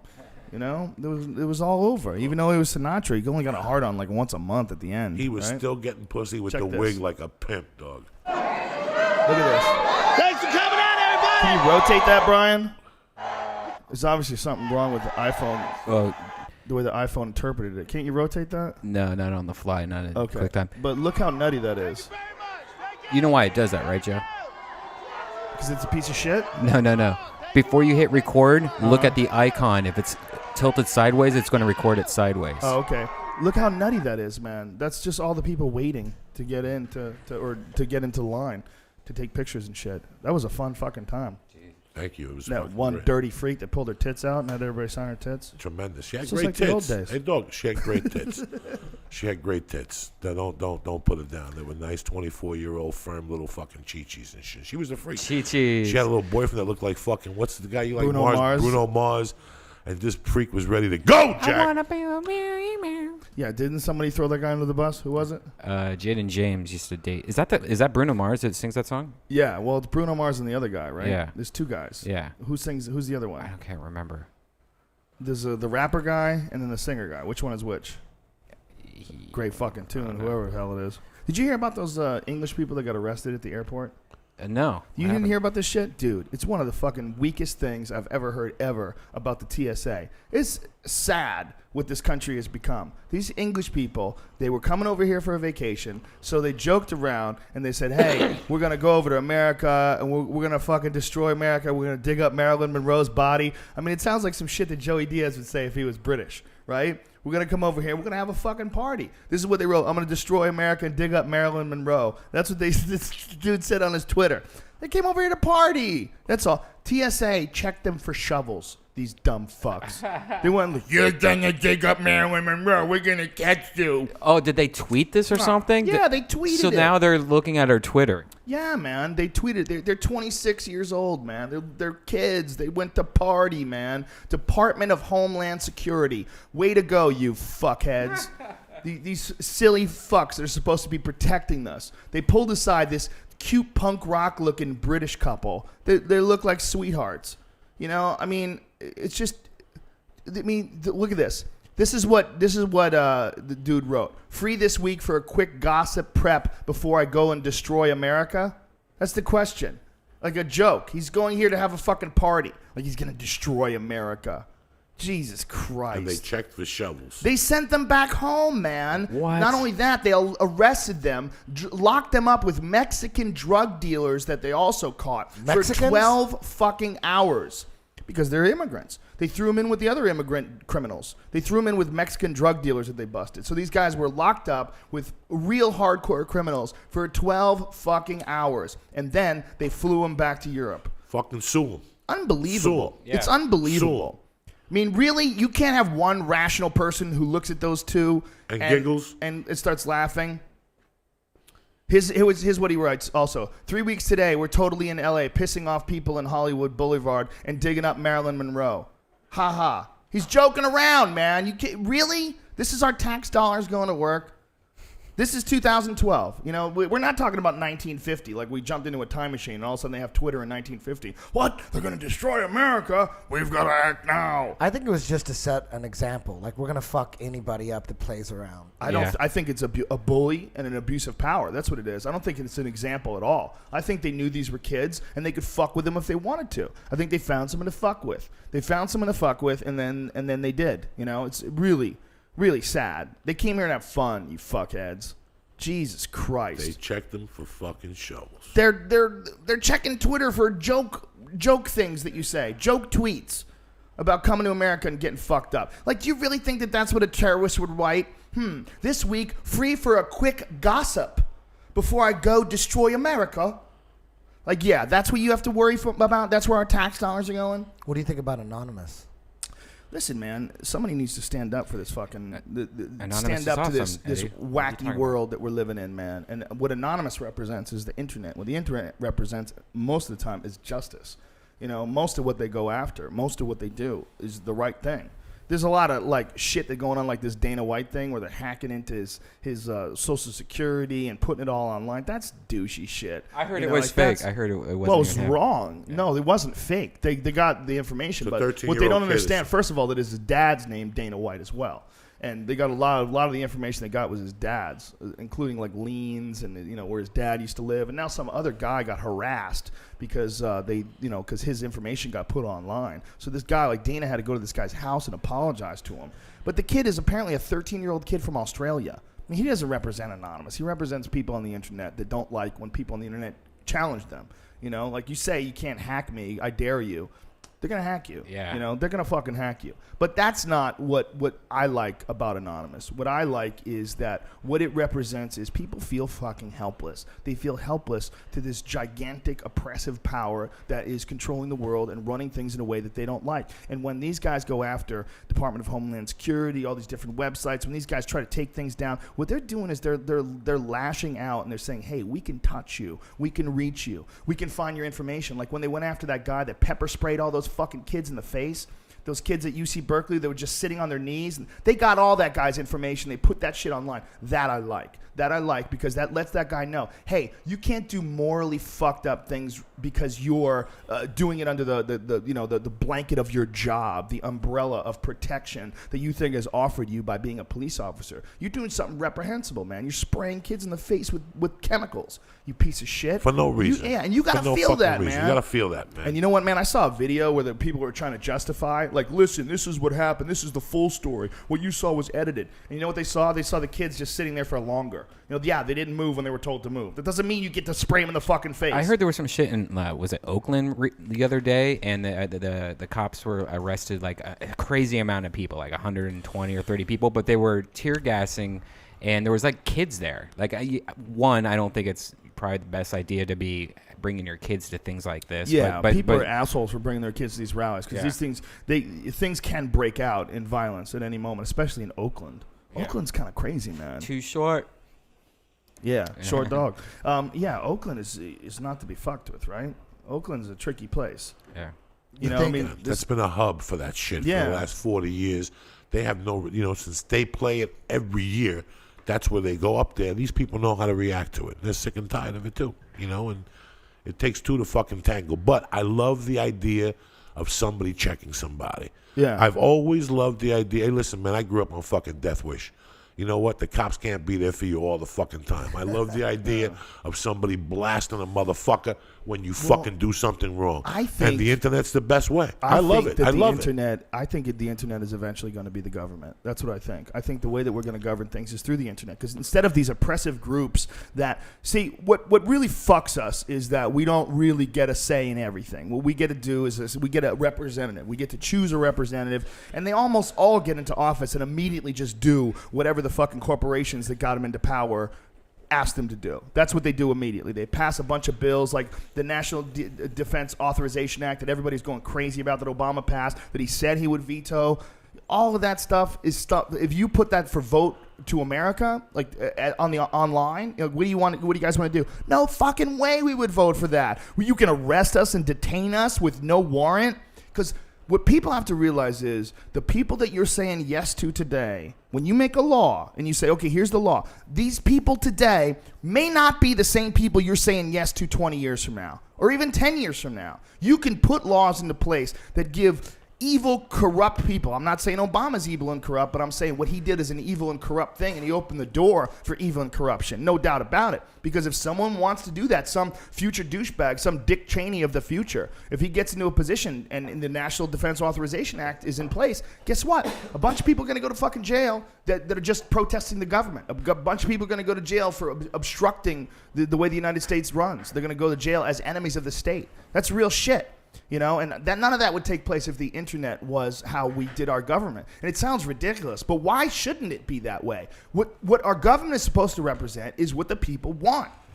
And what the people want can easily be found out on the internet. It's easiest. The easiest way to contact people and find out exactly what the fuck they want, regardless of nationality, regardless of the state where they live in, is the internet. That is how things are going to be ruled. It used to be you had to go to a place, you had to write down what you thought and put it in a fucking box. And that's how they decided things. Because that was the only way to do it. The only problem with that, though, is there's more opportunity for hacking and things like that, unfortunately. Right now there is. Yeah. But you know what? That can be worked out too. And you know what? That's also in part, a lot of that is in place because of corruption. Look at the fucking the computerized voting machines. Yeah. If you don't know about this, watch a documentary called Hacking Democracy. It was something that was on HBO a while back, where they showed that these machines, these Diebold machines, are designed to be altered. They're designed so that a third party can come in and change the results. And they're so fucked up, they changed their name. Diebold isn't even Diebold anymore. I'll find out what the fuck their name are now, so you can't be tricked. But we live in a corrupt system. And what the internet recognizes is that the will of the people is not being represented. What's being represented is the corporations. And that's why everybody's hovering around all these fucking, these built, I mean, what this Occupy thing is, it's everyone's hovering and collecting and gathering together around all these sick areas. Yes. Yeah, man. We had Too Short on a podcast last night, and it was really amazing. Too Short, the rapper, by the way. Rapper. He has like 19 albums out, but one of the cool things hearing him talk about was he started off so early in the game that people didn't even know what rap was. And like he would just like open up his car doors and like have like a beat playing and just rap, like really loud, and with it.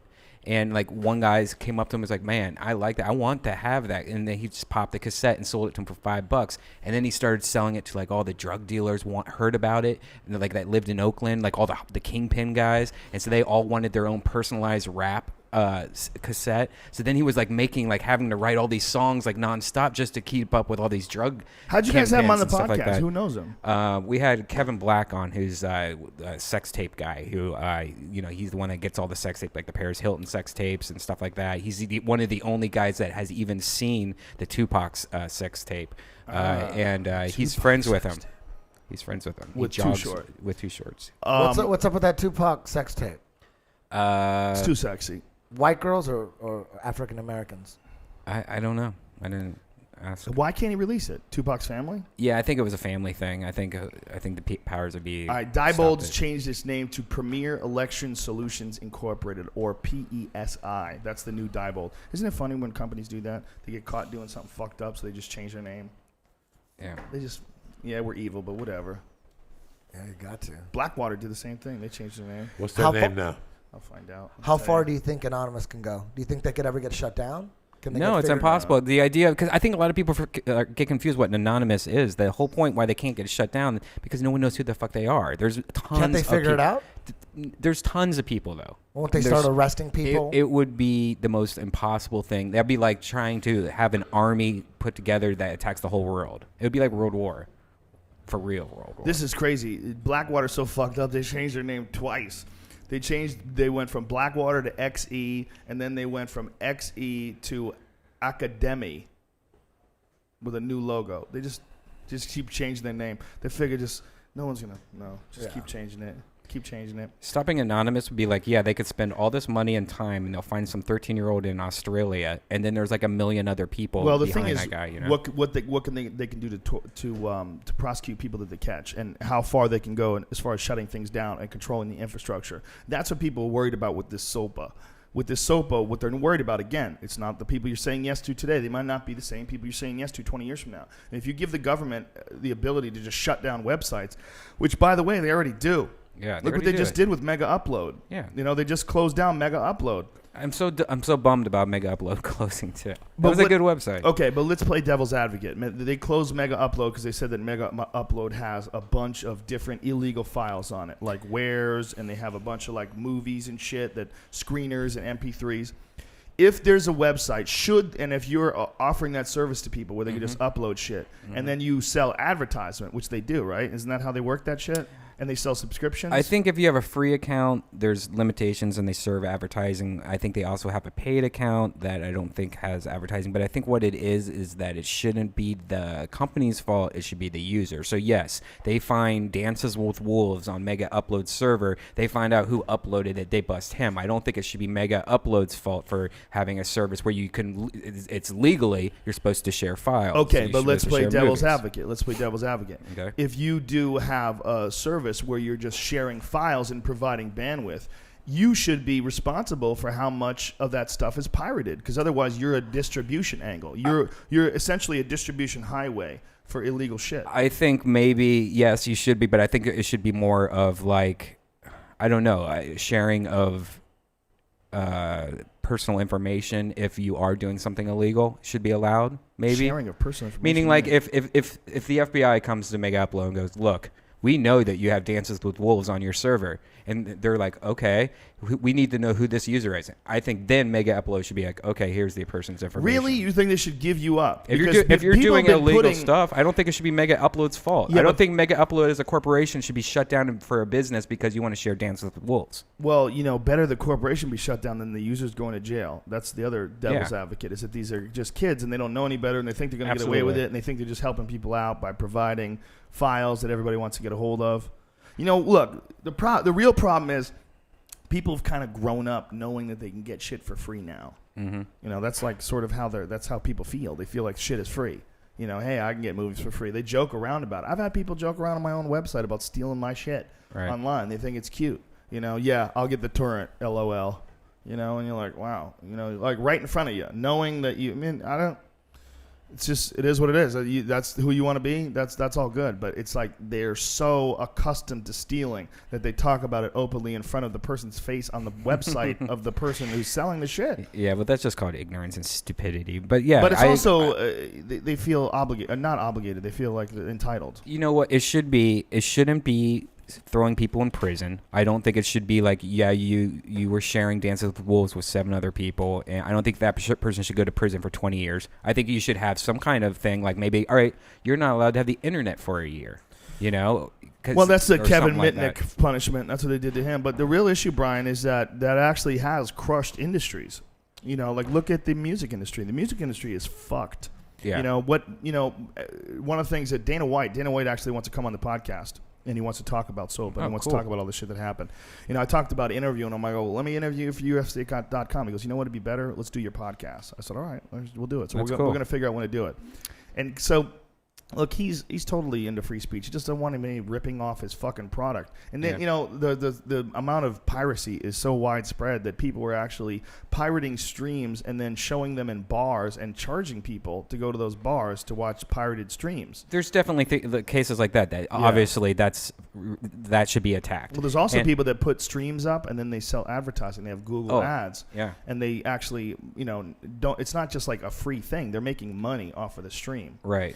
There's a big difference between that person who's putting that up there and making money from people, thousands of people that are coming to the site, and the person who's 14 years old who can't afford the UFC who's downloading it for free. Yeah. So that's what the real issue is. What they're really concerned about is the people that are actually profiting off pirating their shit.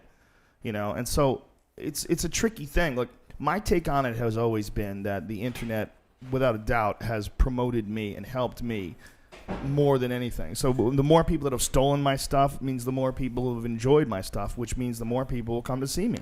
The more people will come, like this Chicago show or anything else. It's the purpose for. We could easily charge for this podcast. Somebody probably willing to pay. We know a lot of people that make a lot of money every month because of their podcasts. They have subscriptions where they have like one extra podcast they do every month. But I think the best way to do it is to give as much people as much shit for free as possible. But that's also because we're live performers. That's how we see it. We're live performers. Like the key for us is come out and see us, man. Devil's advocate on the UFC. At a what? At a who? Devil's advocate of the UFC thing is that honestly, it's $60, and nowadays there's like 2 or 3 UFCs a month, sometimes even. Mm-hmm. To me, I like the UFC to a bit. Like I know if I was a hardcore UFC guy, order every single It's one. a lot of money. That's a lot. I don't of agree with that's you. Like I don't argue with you. That's $180. I think Sometimes I it's think- every week. I think that if UFC was smart and a lot of these people were smart, they would do a subscription-based thing. Like you're paying $20 a month, you get everything UFC. You know what else would be kind of dope if they had it like the way HBO pay-per-view has it, where you if you like don't want to watch Oscar De La Hoya fight or Floyd Mayweather fight on HBO pay-per-view next week, the next Friday, it's for free on HBO. Yeah, that's a good That would idea. be pretty dope. I agree with you that. know, if like they had like huge cards, like say Alistair Overeem fights Junior Dos Santos, and it's a big pay-per-view card. How about throw it on Fox the next Friday? You know, you could watch a replay, and that way also they'll know that they're gonna put on some badass fight. So if it's some, you know, if it's one of those fights that's not the most entertaining fight. I mean, live fights are much better, sure, for Fox. Maybe it's not Fox. Maybe it's an FX thing, showed on FX the week after. Not a bad idea. But the thing about MMA is a lot of people buy the replays. They'll buy it again, and they'll buy it. They'll hear about how good it is, and they'll buy the replay. That probably kills it's a it for venue about, thing. About 2 weeks. What's that? That kills it about 2 weeks. So you got to get all the money you can. You know what he was doing over the years is after a fight, they would put it up to UFC Unleashed maybe 6 months in. Now they fucking put it up at UFC Unleashed a month later. Yeah, that's good. That's really fucking good. Yeah, so that's if, good. The fight, not this week, but let's say Nick Diaz against Nate Diaz against Cerrone. You know, I want to see that. Yeah. It'll be on this month. Yeah. That was New Year's. So it'll be on first week of February. I miss all those Spike guys. Those guys were awesome. Well, you know, like I said, right now is the best time. Listen, right now is the best time ever for an MMA enthusiast. Yeah, it Guy is. like me. Look, I go home right now. I tape UFC tonight. I tape fucking Pride with Kendra Perez from 9 to 10, which it's better than the Prides they were doing before. They eliminated a lot of shit that you didn't need to see. Right. And now they even cut it down. They got Krokop against fucking the Russian. I've been watching some fights. Vovchanchin, yeah. Oh, that my And head's Alexander yeah, Emelianenko, that my both heads head have kick almost KOs. oh, that my heads Yeah. has almost exploded. Not to mention, you know, you got the round table with Jay. You got, you know, late night fucking UFC Reloaded, which those are fucking lightning quick. Okay, so let's see the Ben Henderson fight against Frankie Edgar's the 25th. It'll be on by the last week of March. Plus, you got they got the contract on Spike till the end of 2012. So on Wednesdays, you can watch fucking old fights all fucking day. And you know Spike, anything that fucking FX does now, they counter it. With, like this week, they had all of Rashad's fights. Believe it or not, a couple Yeah. people fucking watch that shit. I think it's good. This I is think good. it I'm promotes fucking it. happy. It I don't promotes miss it. a fucking thing. My DVR is UFC Reloaded, UFC Tonight. You know, tonight is the countdown at 6 o'clock fucking Pacific, 9 o'clock Eastern. They're giving you a ton of fucking MMA. What you gotta fucking steal something for? Yeah. What the fuck you gotta steal something for? Now, what else can they fucking give you? On the music tip, what I found for me personally, like with iTunes and torrents, is not only because people, I mean, the whole industry, the record industry just fell apart. But what's happening, and I know they gotta feel this, but I'm buying all my old shit on iTunes. I don't want to pull out the CDs and load them into my computer and then upload them to my iPod. I just want to get on my phone and I think of a song that I already have from my old record collection. I'm rebuying all my old shit. What about that? You know, I know, you know, we're not buying as many CDs, but I think people are buying all the old shit. I so bought they- Stairway to Heaven about 30 times in my life. Yeah, there's definitely a few CDs Yeah. I've bought 10 times. Right? Yeah, there's Like a I bunch don't of want them. to. I don't want. I know you can get it for free somewhere, but I know people just like let me go iTunes 99 cents, make it so cheap. But you have money. You know, for like Yeah. really poor college kids, they do exactly that, but they go to a Ware site or they go to a torrent. You know, they go. But are there even Ware sites anymore? It's Not so really, cheap right? though. really. It's like Is 99 Led- cents a Torrents pretty much song. took I mean, over. Is that's Led Zeppelin cheap. even on iTunes yet? They finally fucking said Are yeah. they? Are they on iTunes? There's a couple bands that still, to this day, they Well, won't the go on Beatles iTunes. just got on it recently, right? Led Zeppelin, Pink Floyd, a couple bands won't Why go on not? it. I don't understand. I don't know. Fuck People are you. weird. You know, those old You know, school when it's- motherfuckers are set in 1970 still. I think Yeah. just like Red Band said, when it's something that you can download illegally, like music or movies or anything, it just sell it for as little cheap as possible, so that you got to sell it so that it's not worth going and Well, that's Yeah. what Louis download C.K. it. did. What Louis Yeah. C.K. did, he Exactly. sold his whole Absolutely. special for $5. Make it. You'll get that money. You'll get that money. I but- will never spend $180 on a UFC, a month. But if I were the option for $20 a month, I got everything. I would do it even if I never watched it. $20 a month. Listen, you get man, what everything. Louis Yeah. C.K. Bitch, you did. crazy. what Well, Louis that's C.K. They get a lot did- more but you're people. just but They you're get a just lot used. more people. They're getting a lot more people. You're just so used to a pricing structure that was created by boxing in like the '80s because If- pay-per-view was so Brian, amazing back Brian, then. if you Almost. had if you had any idea how much it costs to put on a production, you would understand why Yeah. they have to charge so much. Yeah. It's ridiculous. Yeah, but The if you have $20, expenses you'd sell involved- more. No, you wouldn't. You wouldn't sell enough to compensate. I don't think so. What Louis C.K. did, Joe Rogan, was the most brilliant thing a comedian has Yeah. done in 20 years. Yeah, he let gambled his own money. He's like anonymous. He checked everybody. Yeah, he checked the whole Comedy system. Central got checked. iTunes got checked. By the way, I'm doing the Everybody same got- thing. I'm working it You out have right to. now. I'm You trying to have do it. I'm thinking about doing it in Atlanta in April. That's You my have to. plan. You have to. What, it gave it away for free or something? $5 for a $5. DVD. But here's the beauty of it, man. Everybody benefited on this, but nobody benefited as much as the fans. Louis did it for his fans. Yeah. $5 And for I a fucking download? love is that what it was? That's Or it. for the actual hard copy? For I the think you get a download.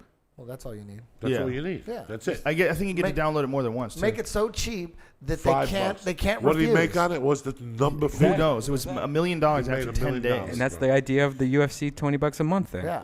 Yeah, I don't think they would do it that way. It's not ready for 20 a month. No. They're 2 years, 3 But years I think away. that a subscription, like a monthly subscription, is not a bad idea. That would be pretty cool. Sure. You know? And you get everything. You get the Yeah. webpage. You get the what's the club? Don't What's they the have Fight a Club? Fight Club. Fight thing? Club. Don't you they know? have like a thing that they do that with the NFL? They have NFL packages that you get on DirecTV. Where Yes. You get like all the games. All the games. Yeah. Blah, blah, blah, blah, and Yeah. they make a ton of fucking money. Well, they came real close to having a UFC channel. They were going to have a UFC fucking channel at one point in time. They were thinking about buying like a Spike TV or something along those lines and starting their own channel.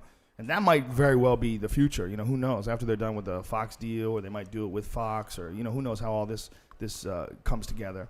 The Fox things are strange, man. It's the same, but it's not the same. It's the same, but there's like all this extra talking. I see all this sitting around the desk and all this shit, and I watched that. I was like, I feel like, the way we did it Spike style, they could slide in another fight. There's some badass fights in that undercard, man. They could have slid in that Charles Oliveira. Cub Swanson, Cub Charles Swanson Oliveira. knockout, yeah. Fucking a ton of shit that we could have Yeah. slid in there. Yeah, they could have slid something in there instead of everybody talking. I would rather not talk other than, look, everybody knows what it is. I'll hype it up in the beginning and everything like that, but I want to get that fucking walk-in going. Let's go, baby. Let's go. I can hype everything up plenty while these dudes are walking into the octagon. I can answer any questions or propose any possible scenarios. I just want the fucking fight to take place. I say the less talking, the better. But I think they're used to, like, desks and shit. Fox is used to, like, dudes with paper in front of them. They love let's it. go yes, over the strategy. bureaucracy and the whole It's fucking crazy thing. listening to the Let's Super show Bowl, you. that Super Bowl music Yeah. with UFC. They get mad. They get mad. That's not Super Bowl music. That's Fox Sports music. Well, that's the music you hear. They get all crazy. By the way, Joe Diaz, your special is $5. Yes. We should mention that. Yes, Your, but let me tell you something. The first card. It's that me they or the put- priest, right? Yes, it's either you or the priest. The first card How do that they get Fox that? put. Come on, promote yourself. Payloads, but hold on. I'm in Payloads the what? middle of a death. I like the UFC, bro, and I like what they do. As a fan, I like what they do. I really like everything about it. When I watch fucking Showtime, I gotta lower the fucking volume, okay? And when I watch Fox, I don't mind Kenny Florian there. The other guy's like a miniature fucking Joe Rogan with his little haircut and his little fucking suit. He looks like Joe Rogan on John News Anik. Radio, yeah. He looks like Joe Rogan on News Radio. All he needs is a pointy fucking sideburns, right? But it's so weird that. What the fuck was I talking about? Anyway, Who knows? No, Your they got CDs. the first Fox fight was a fucking nightmare. We went to it. You were kind enough to give myself and Eddie tickets. First off, the fight started at 6.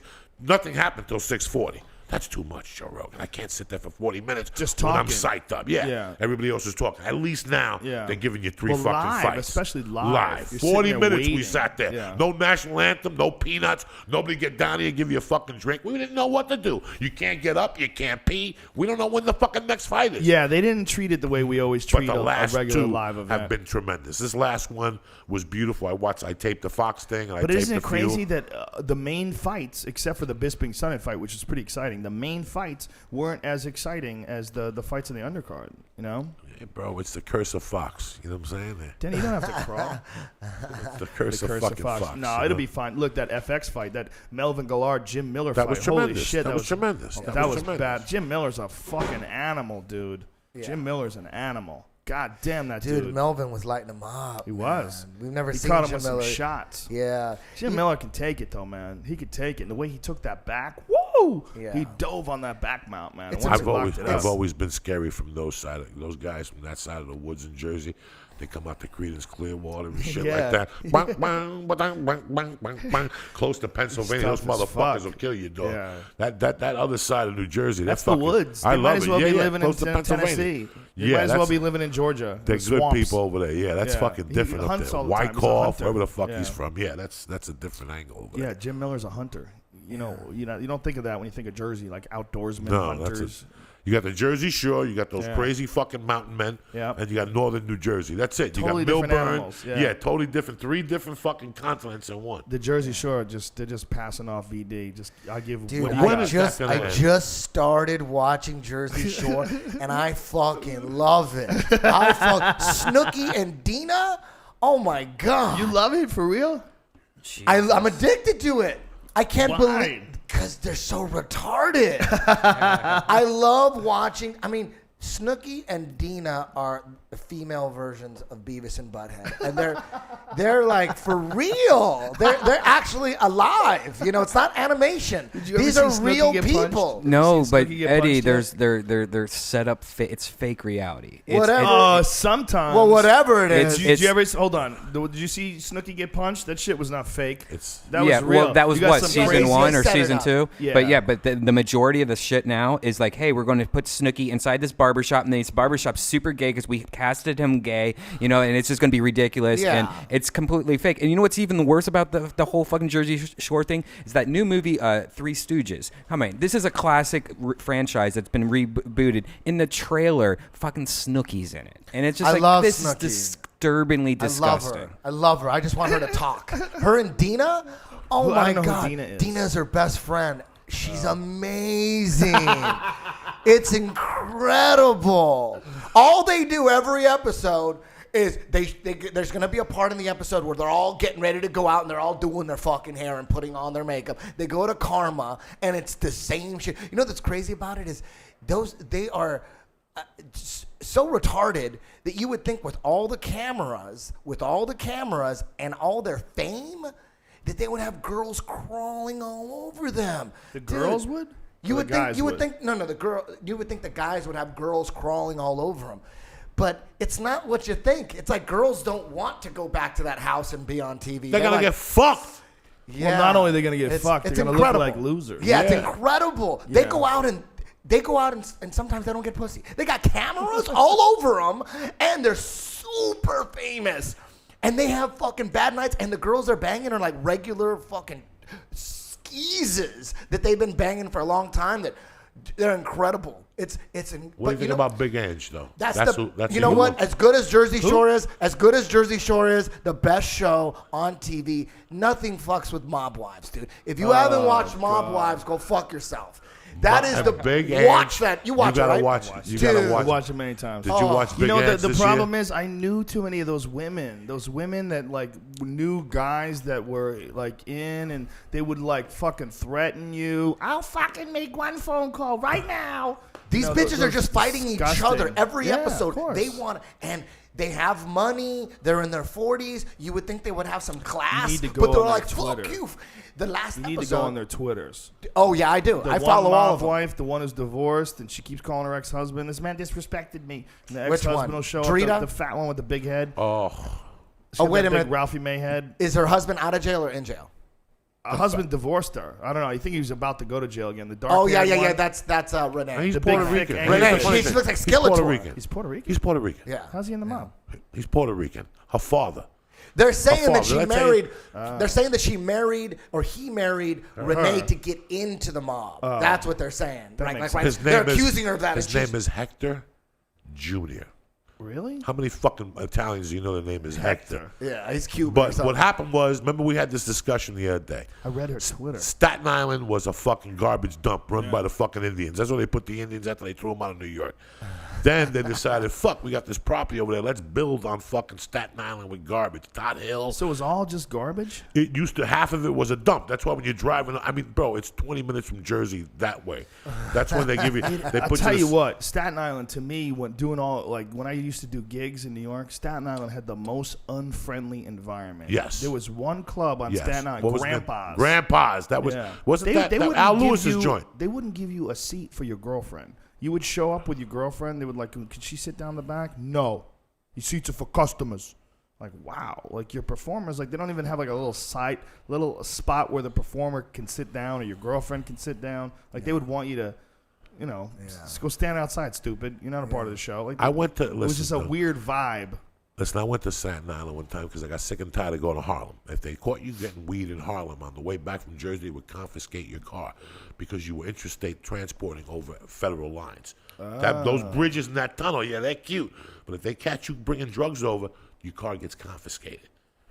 Okay, Yeah, that's how it is in California, okay, too. so that's what happened there. So they would wait. So you had to go in through the George Washington and come back to the Lincoln Tunnel. After every day, you get sick of going over there for weed. They said the Jamaicans had gone to Staten Island. Okay, there's a Jamaican neighborhood in Staten Island. They sell the best. So one day in '94, me and my buddy go over there. No biggie. We drive in. We're looking for black people. We can't fucking find them. We can't find no dreads. I can't smell no fucking incense. I can't do nothing. Right? And all of a sudden, what do I see? I see 20 fucking Guidos on a corner with white T-shirts on, with white shoes on, pinky rings, the whole thing. I pull up, at the light, and they're like, who you looking for? Nothing. We're looking for a little bit. Pull over. Come on over here. Before you know, I had 20 Italians around me. Yeah, what are you looking for? I want a 20. All right, park the fucking car and go into the fucking pizza place and somebody will come up. Okay, I parked the car with my buddy. You know what? I'm hungry. I go to the pizza place. Guy comes in. What do you want? I want a 20. Okay, listen, from now on, when you come over here, you see fucking whatever his name was, Angelo, okay? You ask for Angelo, no problem. Okay. One day it snows, a month later. You know what? I don't want to go into the city. Let's go into Staten Island real quick. The weed wasn't bad. I pull up. I don't see Angelo. I don't see nobody. I see 20 fucking guineas. I don't know none of them. I pull over. I go in the pizza place. Within 15 minutes, I had 15 Italians in there, 3 of them with bats. What are you doing here disrespecting? We told you when you come up here, you got to see Angelo. You weren't asking for Louis. I didn't ask for nobody. I asked for a fucking slice of pizza. It was an hour and a half drama to get a $20 bag of weed. Where's the weed? You know what a weed is? I don't know what a weed is. You know what a weed is? Oh. And I was like, you know what? It was too much for me, bro. That angry Italian. It was too much for me. It was just Staten too much. Island vibe's a bad vibe. The pizza was delicious. The bread was delicious. Everything was great. But I never went back over there. Isn't and that's it what I funny see that when I there's watch spots my like wife. that. There's spots like Still that. alive. They're just not comfortable. Who They're you not with? comfortable. That's the first thing they ask you. And this is why I want you good father too, godfather too. Who you with? That's the first thing they ask you. I'm not with nobody. I came with Eddie. No, we don't know no Eddie Bravo. Who you And with? that was, by the way, reinforced by all those shitty mob movies. So many people got Exactly. into Bronx Tale and all these different movies. Bronx Tale People wasn't got- bad. They're living with Godfather Godfather. It wasn't bad, but I Godfather mean, the 2 is vibe the of greatest it. movie of all time. They were You know? all great movies. I mean, You know like nothing. there's a bunch of them. Listen, let me tell you Goodfellas, something. amazing Godfather movie. 2, and I forgot to tell you something. It's better than it's the first movie ever. That's better than the first one. Not to me, because Marlon Brando is rock over fucking everything. You know what I'm saying? He's rock. When he tells that motherfucker at the table that, you know what, undue of all this situation here, my son has to come back. But if for some unfortunate fucking situation, he should be struck by a bolt of lightning or he should be hanged in his fucking jail cell, I will blame the people at this table, and that I will not fucking forgive. That's the greatest speech. And to top it off, Yeah, the that problem is motherfucker- every stupid he didn't know his Guido lines. douchebag wants to be that guy. No, Yeah. Marlon Brando I was agree. beautiful. The fucking No, studio he didn't even was want definitely him. beautiful. Dog, listen, Marlon Brando was I'm the not first denying man that. ever Marlon Brando is one of my idols because he told Hollywood to suck his dick. He went down I think to he told a lot of men to suck his dick. Yeah, he did. No, he went I down think I have a photo of it. If you he want to went see down it. to Mutiny on the Bounty. He went down to Mutiny on the Bounty and bought a shit up. fucking island. Nobody's ever bought an island. Nobody's ever been that fucking quick. Tyler Perry. After now, but this is 1970, this motherfucker. And then impregnated half the women on that island. All of them are named Marlon. Every fucking kid on that island is Marlon Brando. That was part of living on the island. You gotta suck my dick. Where was this island? It was off the fucking coast of Hawaii or say wherever he shot what that thing. Island of Dr. Moreau. Bro, Warner Brothers went down there, whoever the fucking people were, and looked at the tapes. And they're like, what is this? You're shooting birds and pigeons? Where you been?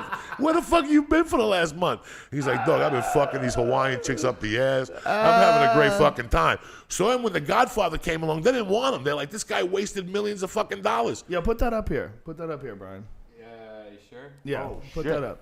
Put that up. Look at this. Oh, you can't do it on Ustream, right? Right. Oh, The sorry. picture of Marlon Brando. Yeah, But if you just Google It's a Marlon picture. Brando sucking dick, it's actually an artistic shot that Marlon Yeah, he did. really sucked but the cock. Artistic with two no joke. That's how quotations. deep the motherfucker And he was. doesn't even look that fat back then. Nah, He's that fairly sperm slim. kills the fucking sperm. Listen, I got a boogie with Stu. I love you, cocksucker. I just want. I'll Okay. see you Thursday night. I got to go All right, for brother. my knee at 6 up at the Bob Hope fucking center to get everything in shape. Don't forget Payloads. Don't forget fucking Payloads, Vegas. I'm gonna fucking kill you L-O-A-D-Z, motherfuckers this week. Payloads. Eddie Bravo. Don't forget to send Eddie Bravo a gift for his fucking kid on Twitter. Send it to. Oh, some guy emailed me. They bought you a camera, cocksucker. So I want 10 points. I want a lens. They bought you a camera. I want a fucking lens, cocksucker. See you Thursday, brother. And Friday night, we're gonna have a good time. House of Blues, Vegas, Mandalay Bay, Red Band. Duncan Trussell, Joe Diaz, me, the whole pile. Yeah. One more thing I wanted to talk about before we get out of here, because this is pretty fucking fascinating shit. You know, we talked about that the problem in the ocean, that big pile of plastic that they have. Yeah, the garbage patch. They just found a mushroom in the Amazon that eats indestructible plastics. Wow. Yeah, it's pretty fucking nuts, man. So we're gonna throw a bunch of mushrooms on it, and then the Yeah. water's gonna be all like trippy, and we're all gonna die. It eats polyurethane, man. The mushroom is called Pedaloptiopsis Spelled out. microspora.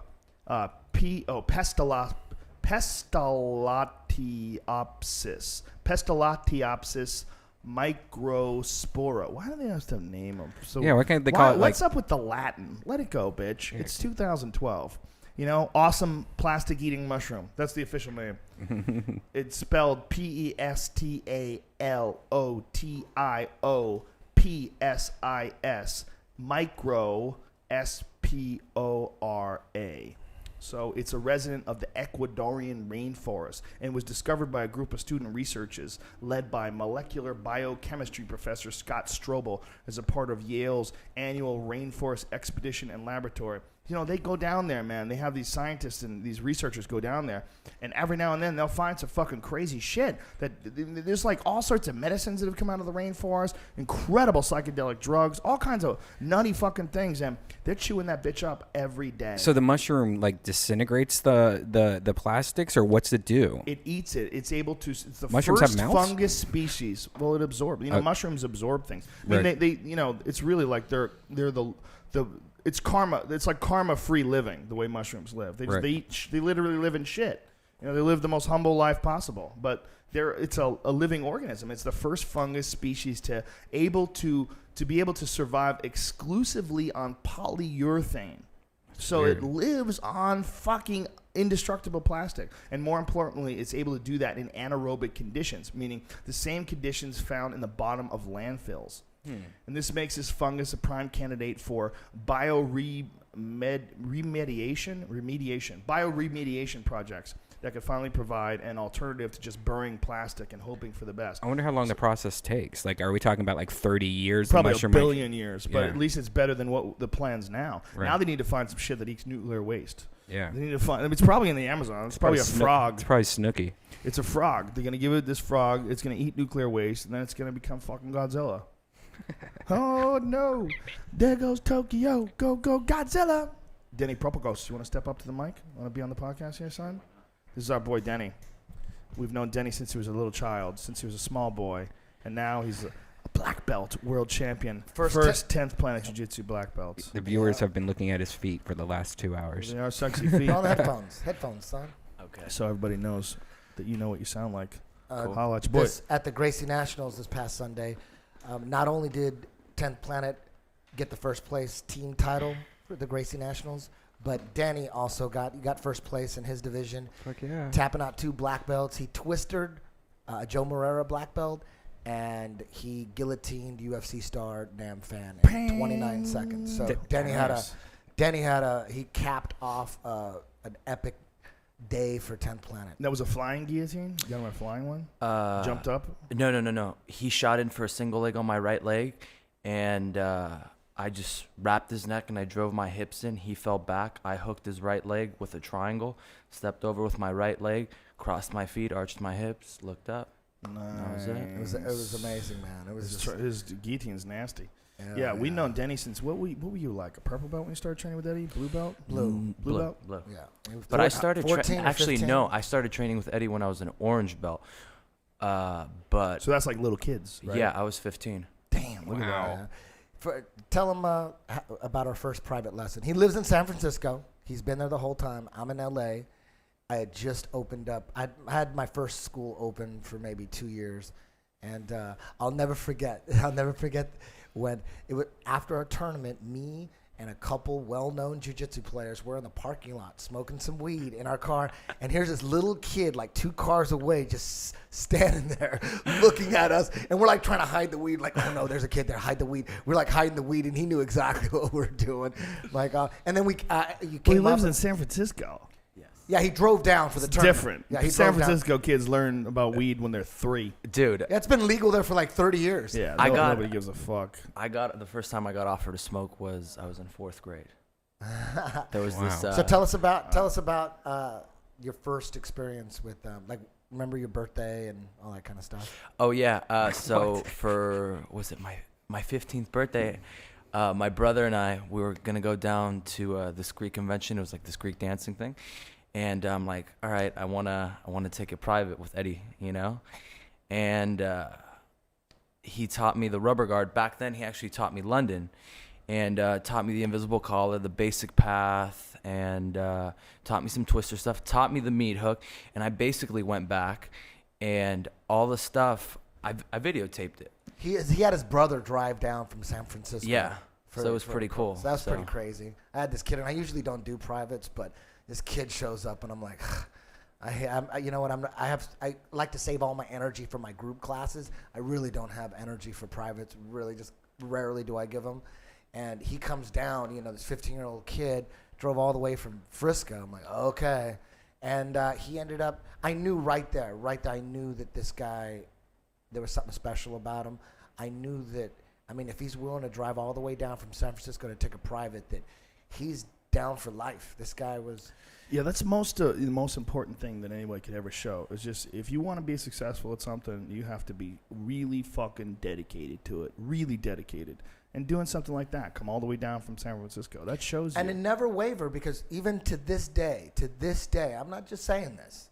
To this day, he's definitely the most decorated 10th Planet Competitor. jiu-jitsu. Yeah, he's won the most titles. He's competed the most at the highest levels in straight grappling. I have guys that have done MMA and they've done well, like Scott Epstein and all. But at pure grappling, Denny has done the most, and it's because he drills and practices way more than anybody I know. I mean, he's a jiu-jitsu fanatic. Yeah. Not only does, like yesterday, we were rolling, and every move, every little trick I had, even the latest shit, the latest tricks, he would call it out. He would tell me what I was thinking. Nobody can do that. Nobody can break down the 10th Planet system like Denny. Tell me exactly how I'm planning to trick him. I've never had anybody do that. He was calling everything out. It was fucking me up. Like, holy shit, this guy's reading my minds. He studies the 10th Planet system like no one else, and he studies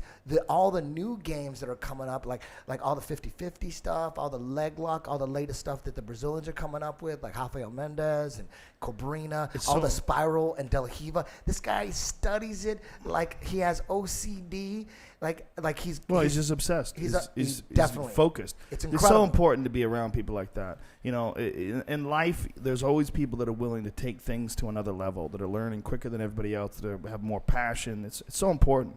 So important. And it rubs off on his students. Check this out. For sure. I had maybe about 7 or 8 of my schools compete at the tournament, and his school, the San Francisco school, by far did the best. They were 12-1. He had 4 guys competing, 12-1, and the one loss was in the finals. It was like a 30-minute match. 37-minute match. And the guy lost, but it was he didn't even tap. He went to sleep. Yeah. That's incredible, though. 37 minutes. That's amazing. I mean, he's got incredible students, like future stars, like Adam Sachnoff. We call him Big Red. Adam Sachnoff is 230 pounds. His rubber guard is insane. And he's got black belt level guillotines and darces and Japanese necktie. And then Mike Hillerbrand and Travis Magalette, yeah. Yeah, That's awesome. Man. And He's got some crazy students. And by the way, if you're in San Francisco, Denny, how did they find your place? Because a lot of people already come to your place because of the podcast, right? Yes. Your podcast has helped. Thank you very much. I really appreciate that. How do they get there? We're on 333 Valencia Street, Suite 100, inside Valencia Street Muscle, the gym. And my website is 10th Planet JujitsuSF.com. And for folks who, look, I get emails, I get Twitter messages all the time saying thank you. I started doing jiu-jitsu because of the podcast. For people who think you can't do it, if your body works, you can do it. All right, you don't have to go in there and jump in there with killers. You take beginning classes, you learn some technique, and it's fun. And you know what, man? You gotta be able to be tapped out. When you get tapped out, just tap and go right back in and figure out what you did wrong and learn. And it is a vehicle for developing your whole life. Yeah. All martial arts are. When you get through difficult things, a lot of people never physically get pushed. They don't understand what it feels like. They don't understand what it's like to really exert yourself and to try hard and to grow and accomplish. To accomplish, something, to learn some new techniques, to develop and advance. It's so important for everything that you do. When you get really good at something as difficult as jiu-jitsu, it makes everything in your life better. And when we say anybody can do it, anybody. That's not a sales pitch. Anybody can do it. Little girls, little 5-year-old, 6-year-old girls do jiu-jitsu. Yeah. Old ladies do jiu-jitsu. Anybody can do it.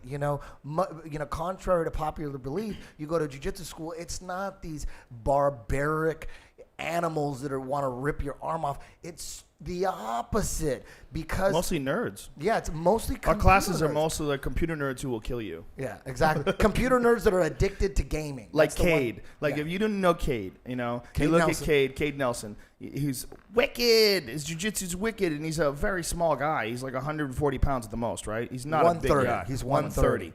Black belt. Nasty technique. Yeah. Nasty technique. But if you look at him, he's like all skin and bones, man. And he's the nicest guy on the planet. Nicest guy. It's totally not a bunch of killers who just, literally, yes, you learn jiu-jitsu, you are learning how to kill people, but they're not animals. They're not mean people. They're like really cool, nice folks, like so many of them. Like Brent.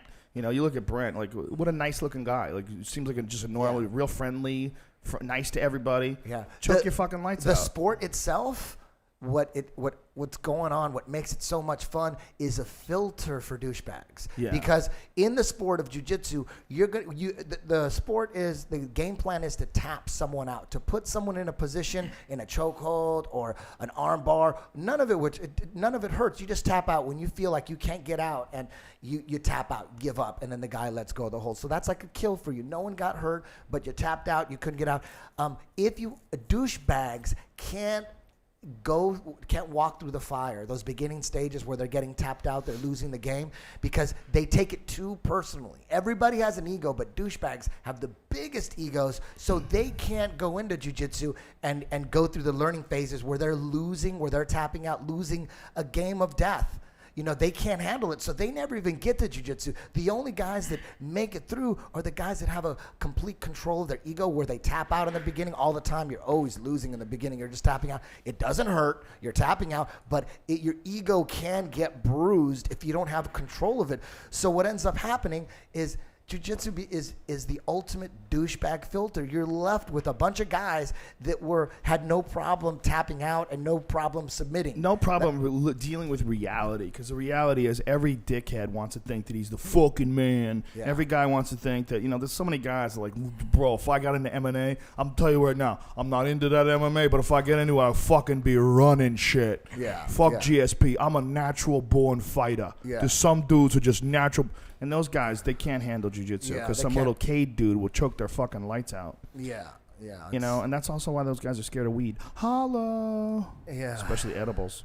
Edibles expose your douchiness as well. Meanwhile, edibles are the best things to roll on. Ooh. I don't like nice edibles. cookie. Really? Because you just never know how much THC you're getting, and we talked Yeah. about Strips. this before. Yeah, You we still talked- don't know what that either. Yeah, Lately, I've been on a good roll with these trips.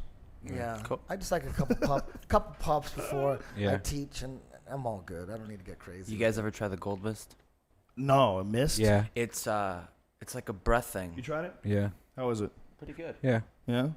It's amazing. But eventually, they're gonna have like fucking filtration systems and air conditioning where you come into work, you just get high. What about the new vapor pens? What is that? Oh, like old school, like they look like those magic the cigarettes. the cigarettes. Yeah, electronic cigarettes. Yeah. I've Yeah, used they're those. like soaked in THC, and there's zero smell. Yeah, you don't no tell. smell You at all. probably shouldn't talk about that because someday you're gonna want to use those in some place. Meanwhile, they're yeah. monitoring Twitter. These cunts. Yeah, I used to have, the electronic ones, but they weren't accurate. Like it seemed like Yeah. you just suck on them for a while, and you're like, I'm not getting anything. This is bullshit. It's eventually this is all going to be legal. We're battling it right now. Here's some crazy shit that was on MSNBC, MSNBC.com. It's from Reuters. In London, these scientists did these studies on people tripping on magic mushrooms, and it's given them the best picture yet of how psychedelic drugs work. And these British scientists are saying that the findings suggest that such drugs could be used to treat depression. Absolutely. Yeah, I mean, it's read that. amazing. This is all becoming mainstream shit, one after the other. Over and over and over again, there's these studies that are coming to light now that are suggesting that all these different drugs, ketamine, they're saying that ketamine can be used as an instant cure for depression. And one of the reasons why kids get addicted to ketamine is the first thing that ketamine does is alleviate all your worries. Like, that's one of the reasons why people are doing it. So now they're suggesting that ketamine can be used as some sort of an antidepressant, has some sort of an instant antidepressant quality, as well as psilocybin. Two separate studies, the effects of psilocybin, the active ingredient in magic mushrooms, showed that contrary to scientists' expectations, which of course is based on propaganda, it does not increase but rather suppress activity in areas of the brain that are also dampened with other antidepressant treatments. So they don't even understand it. It's like they're saying that psychedelics are thought of as mind-expanding drugs, so it's commonly been assumed that they work by increasing the brain's activity, but they don't. Surprisingly, they found that psilocybin actually causes the activity to decrease in areas that have the densest connections with other areas. So they don't know what the fuck is So that going makes on. sense, though. So it quiets your brain down so Sort that of. you could have an outer body experience. That Yeah. makes sense to me. Sort of. It Yeah, quiets your less brains activity. down. Less activity. Just like when you meditate. You meditate. Yeah. People are addicted to meditation because if you could just think about one thought, like a water drop or whatever, you get into that zone. That zone is the frequency of the universe. That's where everyone's trying to get. They're trying to get that, and you do Yeah. it by just thinking about one thing. So that makes sense. You're quieting your brain, removing all negativity. You're thinking about one thing, and it aligns you with the universe. I mean, Maybe. No one knows exactly what it's doing. I mean, it might just be facilitating evolution. It might just be giving you a better way of thinking because it empowers that's the my mind. hypothesis, because the universe is at one frequency. That's science. So it makes sense that we should try to get to that frequency. If the universe is at a frequency, one frequency all throughout the universe, we know that. It makes sense. What do you mean Yeah, by what's this that? frequency you're talking about? The whole universe is at a frequency, like one frequency, and that was in the debate between creationism and evolution. That was the strong point right there. So science proved that the whole universe is at one frequency. So the creationists are saying, see, that's proof of God. That's proof of intelligent design. How could the whole universe by accident be at one frequency? What is the it- what do you science mean by What's one- frequency mean though? I don't know exactly, But what but do it's you like mean the by it's frequency. at a Like, what is the Are frequency you of smoking, man? Yeah. That shit is so gross, dude. God damn. Why do you put a fan on or something? The frequency is like what's a frequency of a Vibration? Yeah, it's a vibration. Like What frequency like, do cigarettes give off? dude, that's like fucking Calm frequency. 93.4. Please, Brian, for real, man. Unless you got a window open or something, you got to send your hot box. There's a smoke sucker over That there. shit ain't doing nothing, man. No, what I mean by that, like, what's a frequency? Like a radio station is a certain frequency. It's a 95.5. What is that? Like, well, you know it's a frequency, and if you turn that dial, bam, you need to get that frequency on 95.5 if you want to Right. listen to KLOS. So the pinnacle of science is that they just discovered that the whole universe is one frequency. I don't know what number that is, but it's a certain frequency. In music, you got to be on the same frequency, or you got to be on frequencies that harmonize with that frequency. So it makes sense. Like, to me, it makes sense that if the whole but the science is saying, no, it doesn't prove intelligent design, because we are finding that we're not in just one universe. There's a multiverse. There's endless universes, and each one is at a different frequency. So that doesn't prove any intelligent design. I don't really give a shit about that argument, but to me, it makes sense. We're trying to get on the frequency of the universe. I'm glad it makes sense to you, because I have no idea still, and I'm like Googling. We're trying to get on the radio station of the universe. That's and meditation and yoga. Well, this is my hypothesis. This is my guess, is that yoga and meditation, unconditional love, sex, certain drugs will get you in the frequency including of the universe. Gay sex? If you love the man. What about dog sex? What about you fuck a donkey? It's the same frequency. Is it the same frequency? Yes. Animals have you felt supposedly. it yet, Joe? I'm saying the only thing I'm seeing here is from Godlike Productions, which right away you go, okay. And what they're saying is that all beings in the universe connect through a single frequency, and there's a bunch of videos, I guess, that you have to watch to understand what they're trying to say. Yeah, Makes sense to me. I looked up, sense.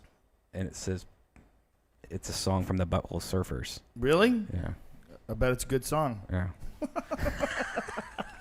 I mean, no one knows what the fuck's going on when you're on mushrooms. It's certainly something that should be studied, though, and that's what I think is missing in people's ideas of mushrooms. Everybody has got this propaganda-based opinion on it. Everybody thinks it's bad for you. I mean, I remember I had this conversation with Michio Kaku once when we were on the Opie and Anthony show, and I suggested, I asked him if he's ever done mushrooms, and he asked, like I said, like, hey, you ever smoke crack? You ever do meth? It's like, to a lot of people, that's like the same thing. Like, you say you do mushrooms, and they don't want to mess up their brain. But so much insight, so many different people have come up with insights because directly related to psychedelic experiments.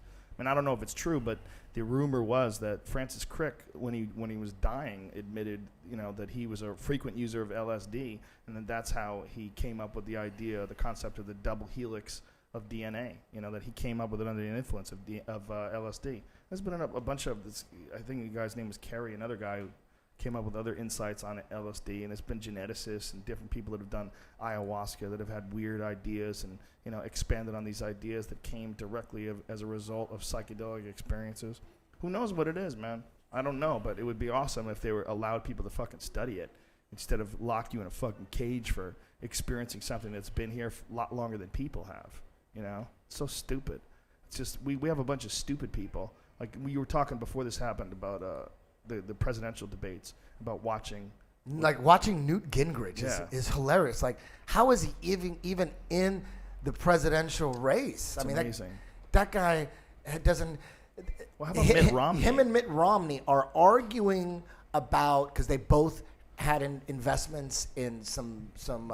They both made money off the economy going to shit based on their investments. And they both did, but they were arguing live on TV on CNN about who invested more into it. And that alone should tell people they're both full of shit. Yeah. Well, he just lost. He came in second place in Florida. Can you imagine if Newt Gingrich is the president? Well, how about Mitt Romney? Yeah. You see that video where Mitt Romney met with that kid who had cerebral palsy and he uses marijuana? Yeah. And he said, "Why don't you?" He was like, he wouldn't even answer him. He said, "Would you put me in jail?" He said, "Well, you could try synthetic marijuana." Synthetic marijuana. Like, he was suggesting that was a good idea. That I'm not for medical marijuana. I've told you I'm not for it. Like, you're not for it. You're telling.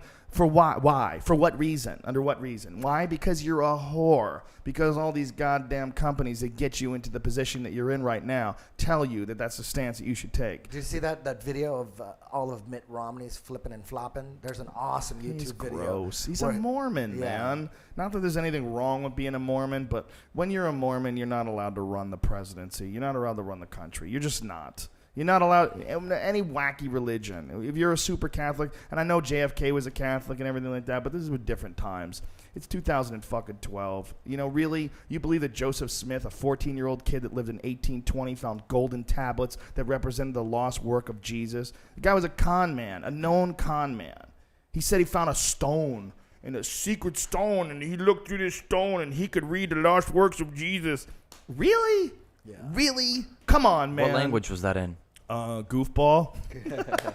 It's just fucking amazing, man. You know, I have friends that are, you know, friends of friends actually that are Mormons that I know. They're very nice people. It's one of the nicest religions. And what it gives them that's great is a great sense of community. Like their churches I've been to Mormon churches before. They have a really nice sense of community. They're very nice to each other. And they really promote that. They promote like that feeling of family and that positive frequency. And it does really, it really makes a difference, man. You know, I was at a Mormon funeral recently, and these people, man, they really believed that this guy was in a better place, and it really helped them that their loved one, you know, had passed on into a better place. It really did. And I really support that. I think that's awesome.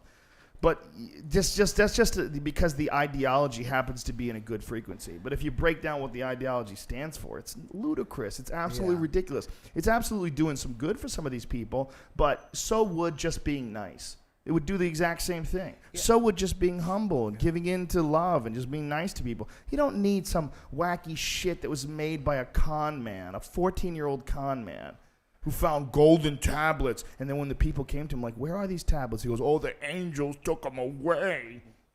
The angels took the... It's like, you know, it's such a dumb story. It's such a terrible story. Yeah.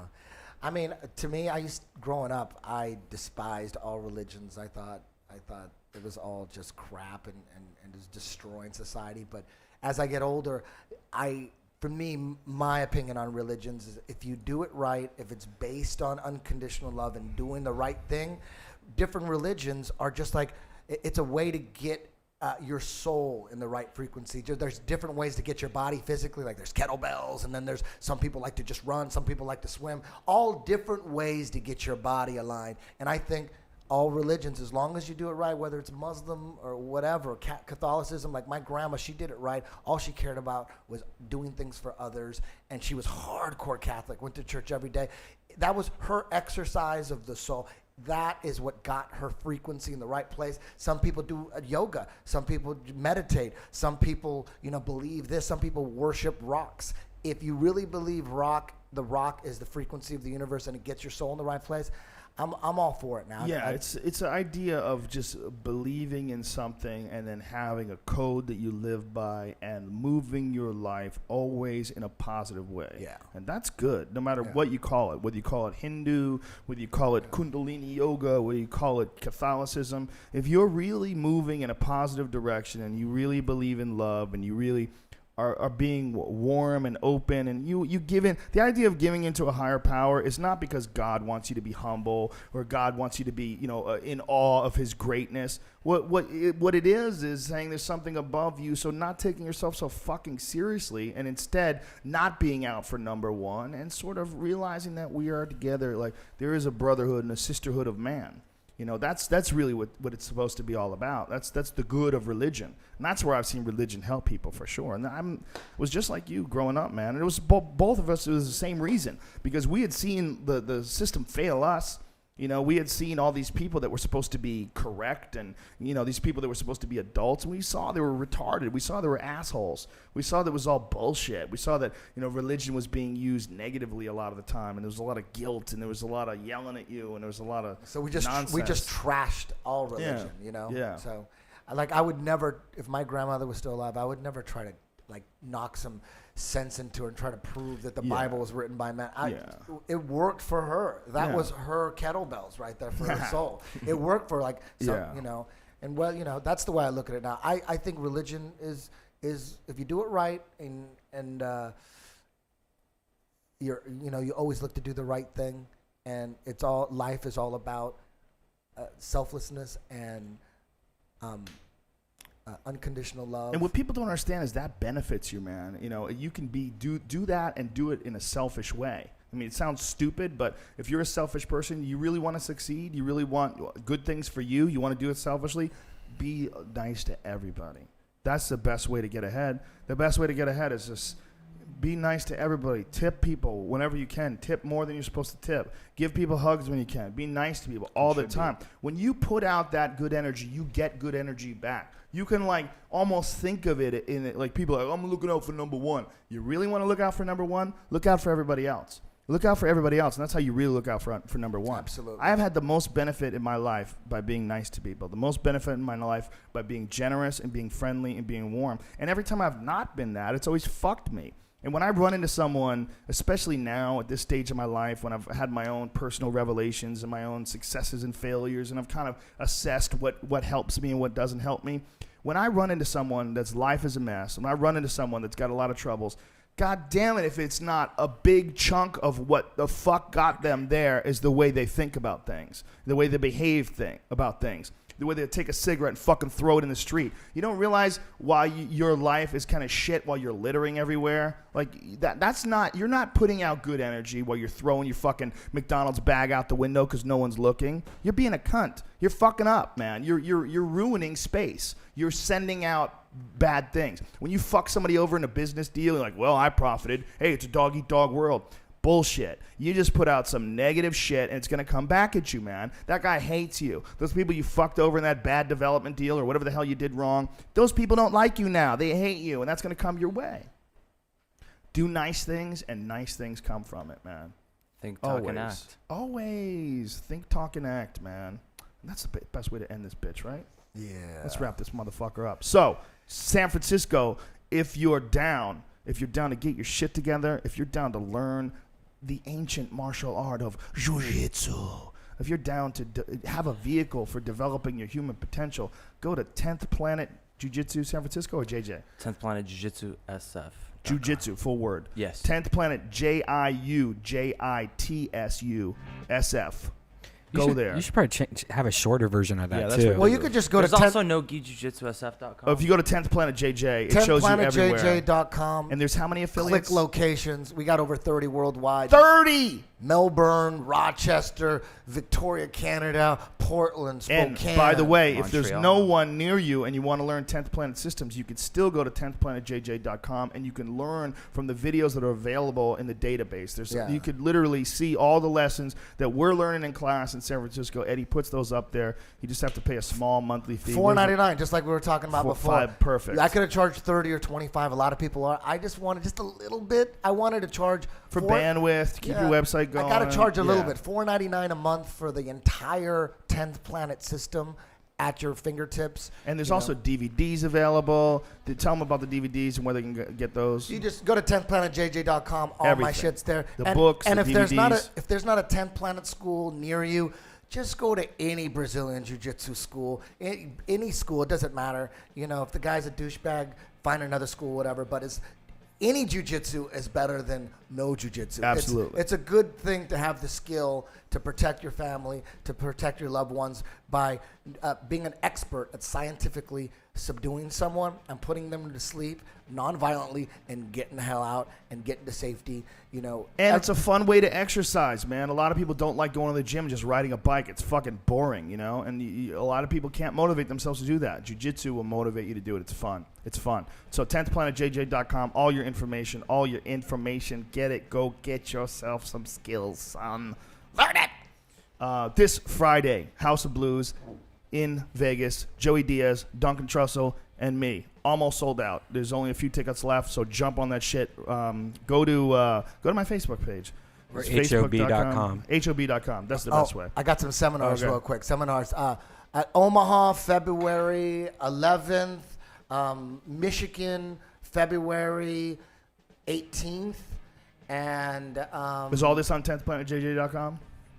yes. So if you can't remember it, just go there. And Denny's doing the Ultimate NYC Absolute in New York. There's going to be February what? February 25th.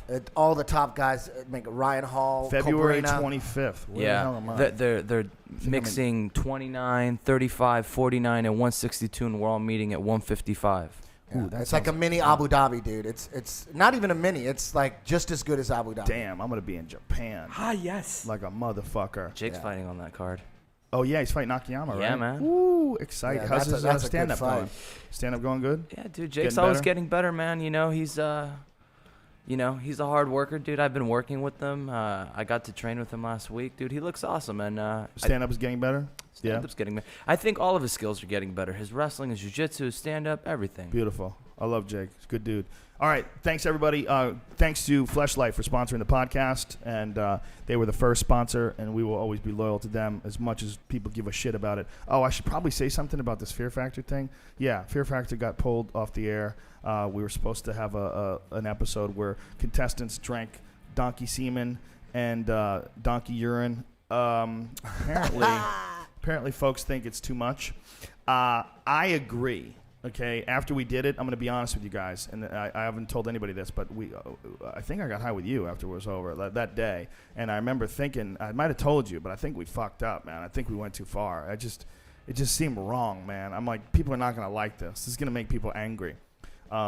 Whatever, man. Somebody signed off on it, and then apparently the backlash was crazy. And NBC so they shut down Fear Factor altogether. The episode. They pulled the episode. And there's one episode that's going to air February 12th is our next one, and there's one other 2-hour episode that's going to air sometime after that. They haven't figured out when. That's perfect. Put it on the DVD. No. I think it's never going to go anywhere. It's going to be buried, and they'll never do it again. I think they went too far. Are they showing throw up now? No, not really. Okay.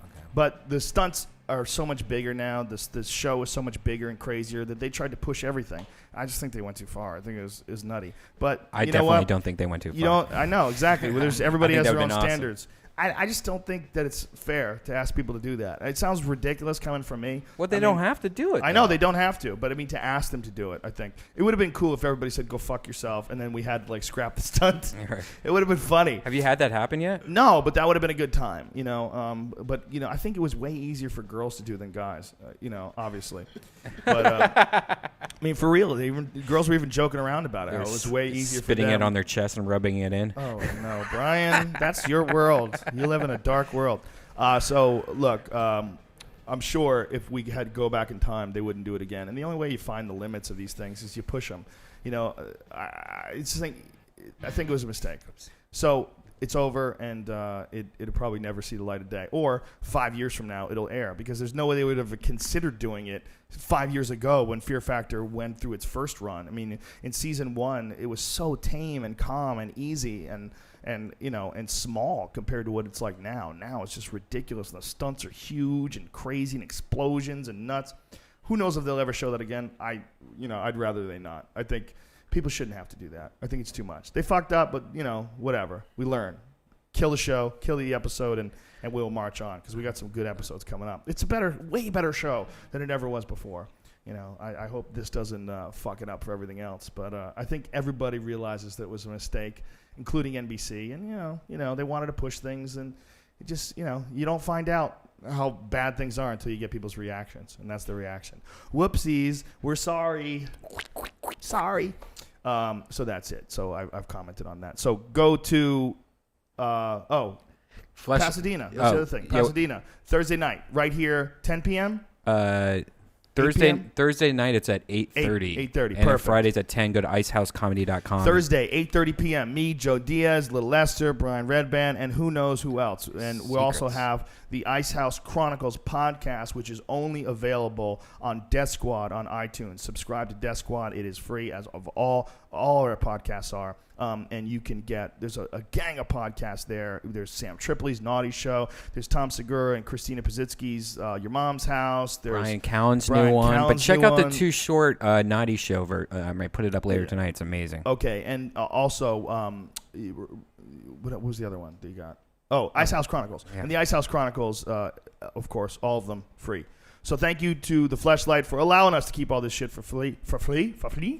Go to joerogan.net, click on the link for the Fleshlight, enter in the code name Rogan, get yourself 15% off a nice little dick toy. And also, thanks to Onnit.com, ONNIT, makers of Alpha Brain, makers of Shroom Tech Sport, Shroom Tech Immune, and New Mood, the 5-HTP supplement. Thanks to everybody for tuning into this podcast, because without you guys, it would be a fucking strange world. Life has changed considerably for all of us because of this podcast, and we put a voice out there that didn't exist before, and I think for us, and I think for you guys, we found you guys, and you guys found us.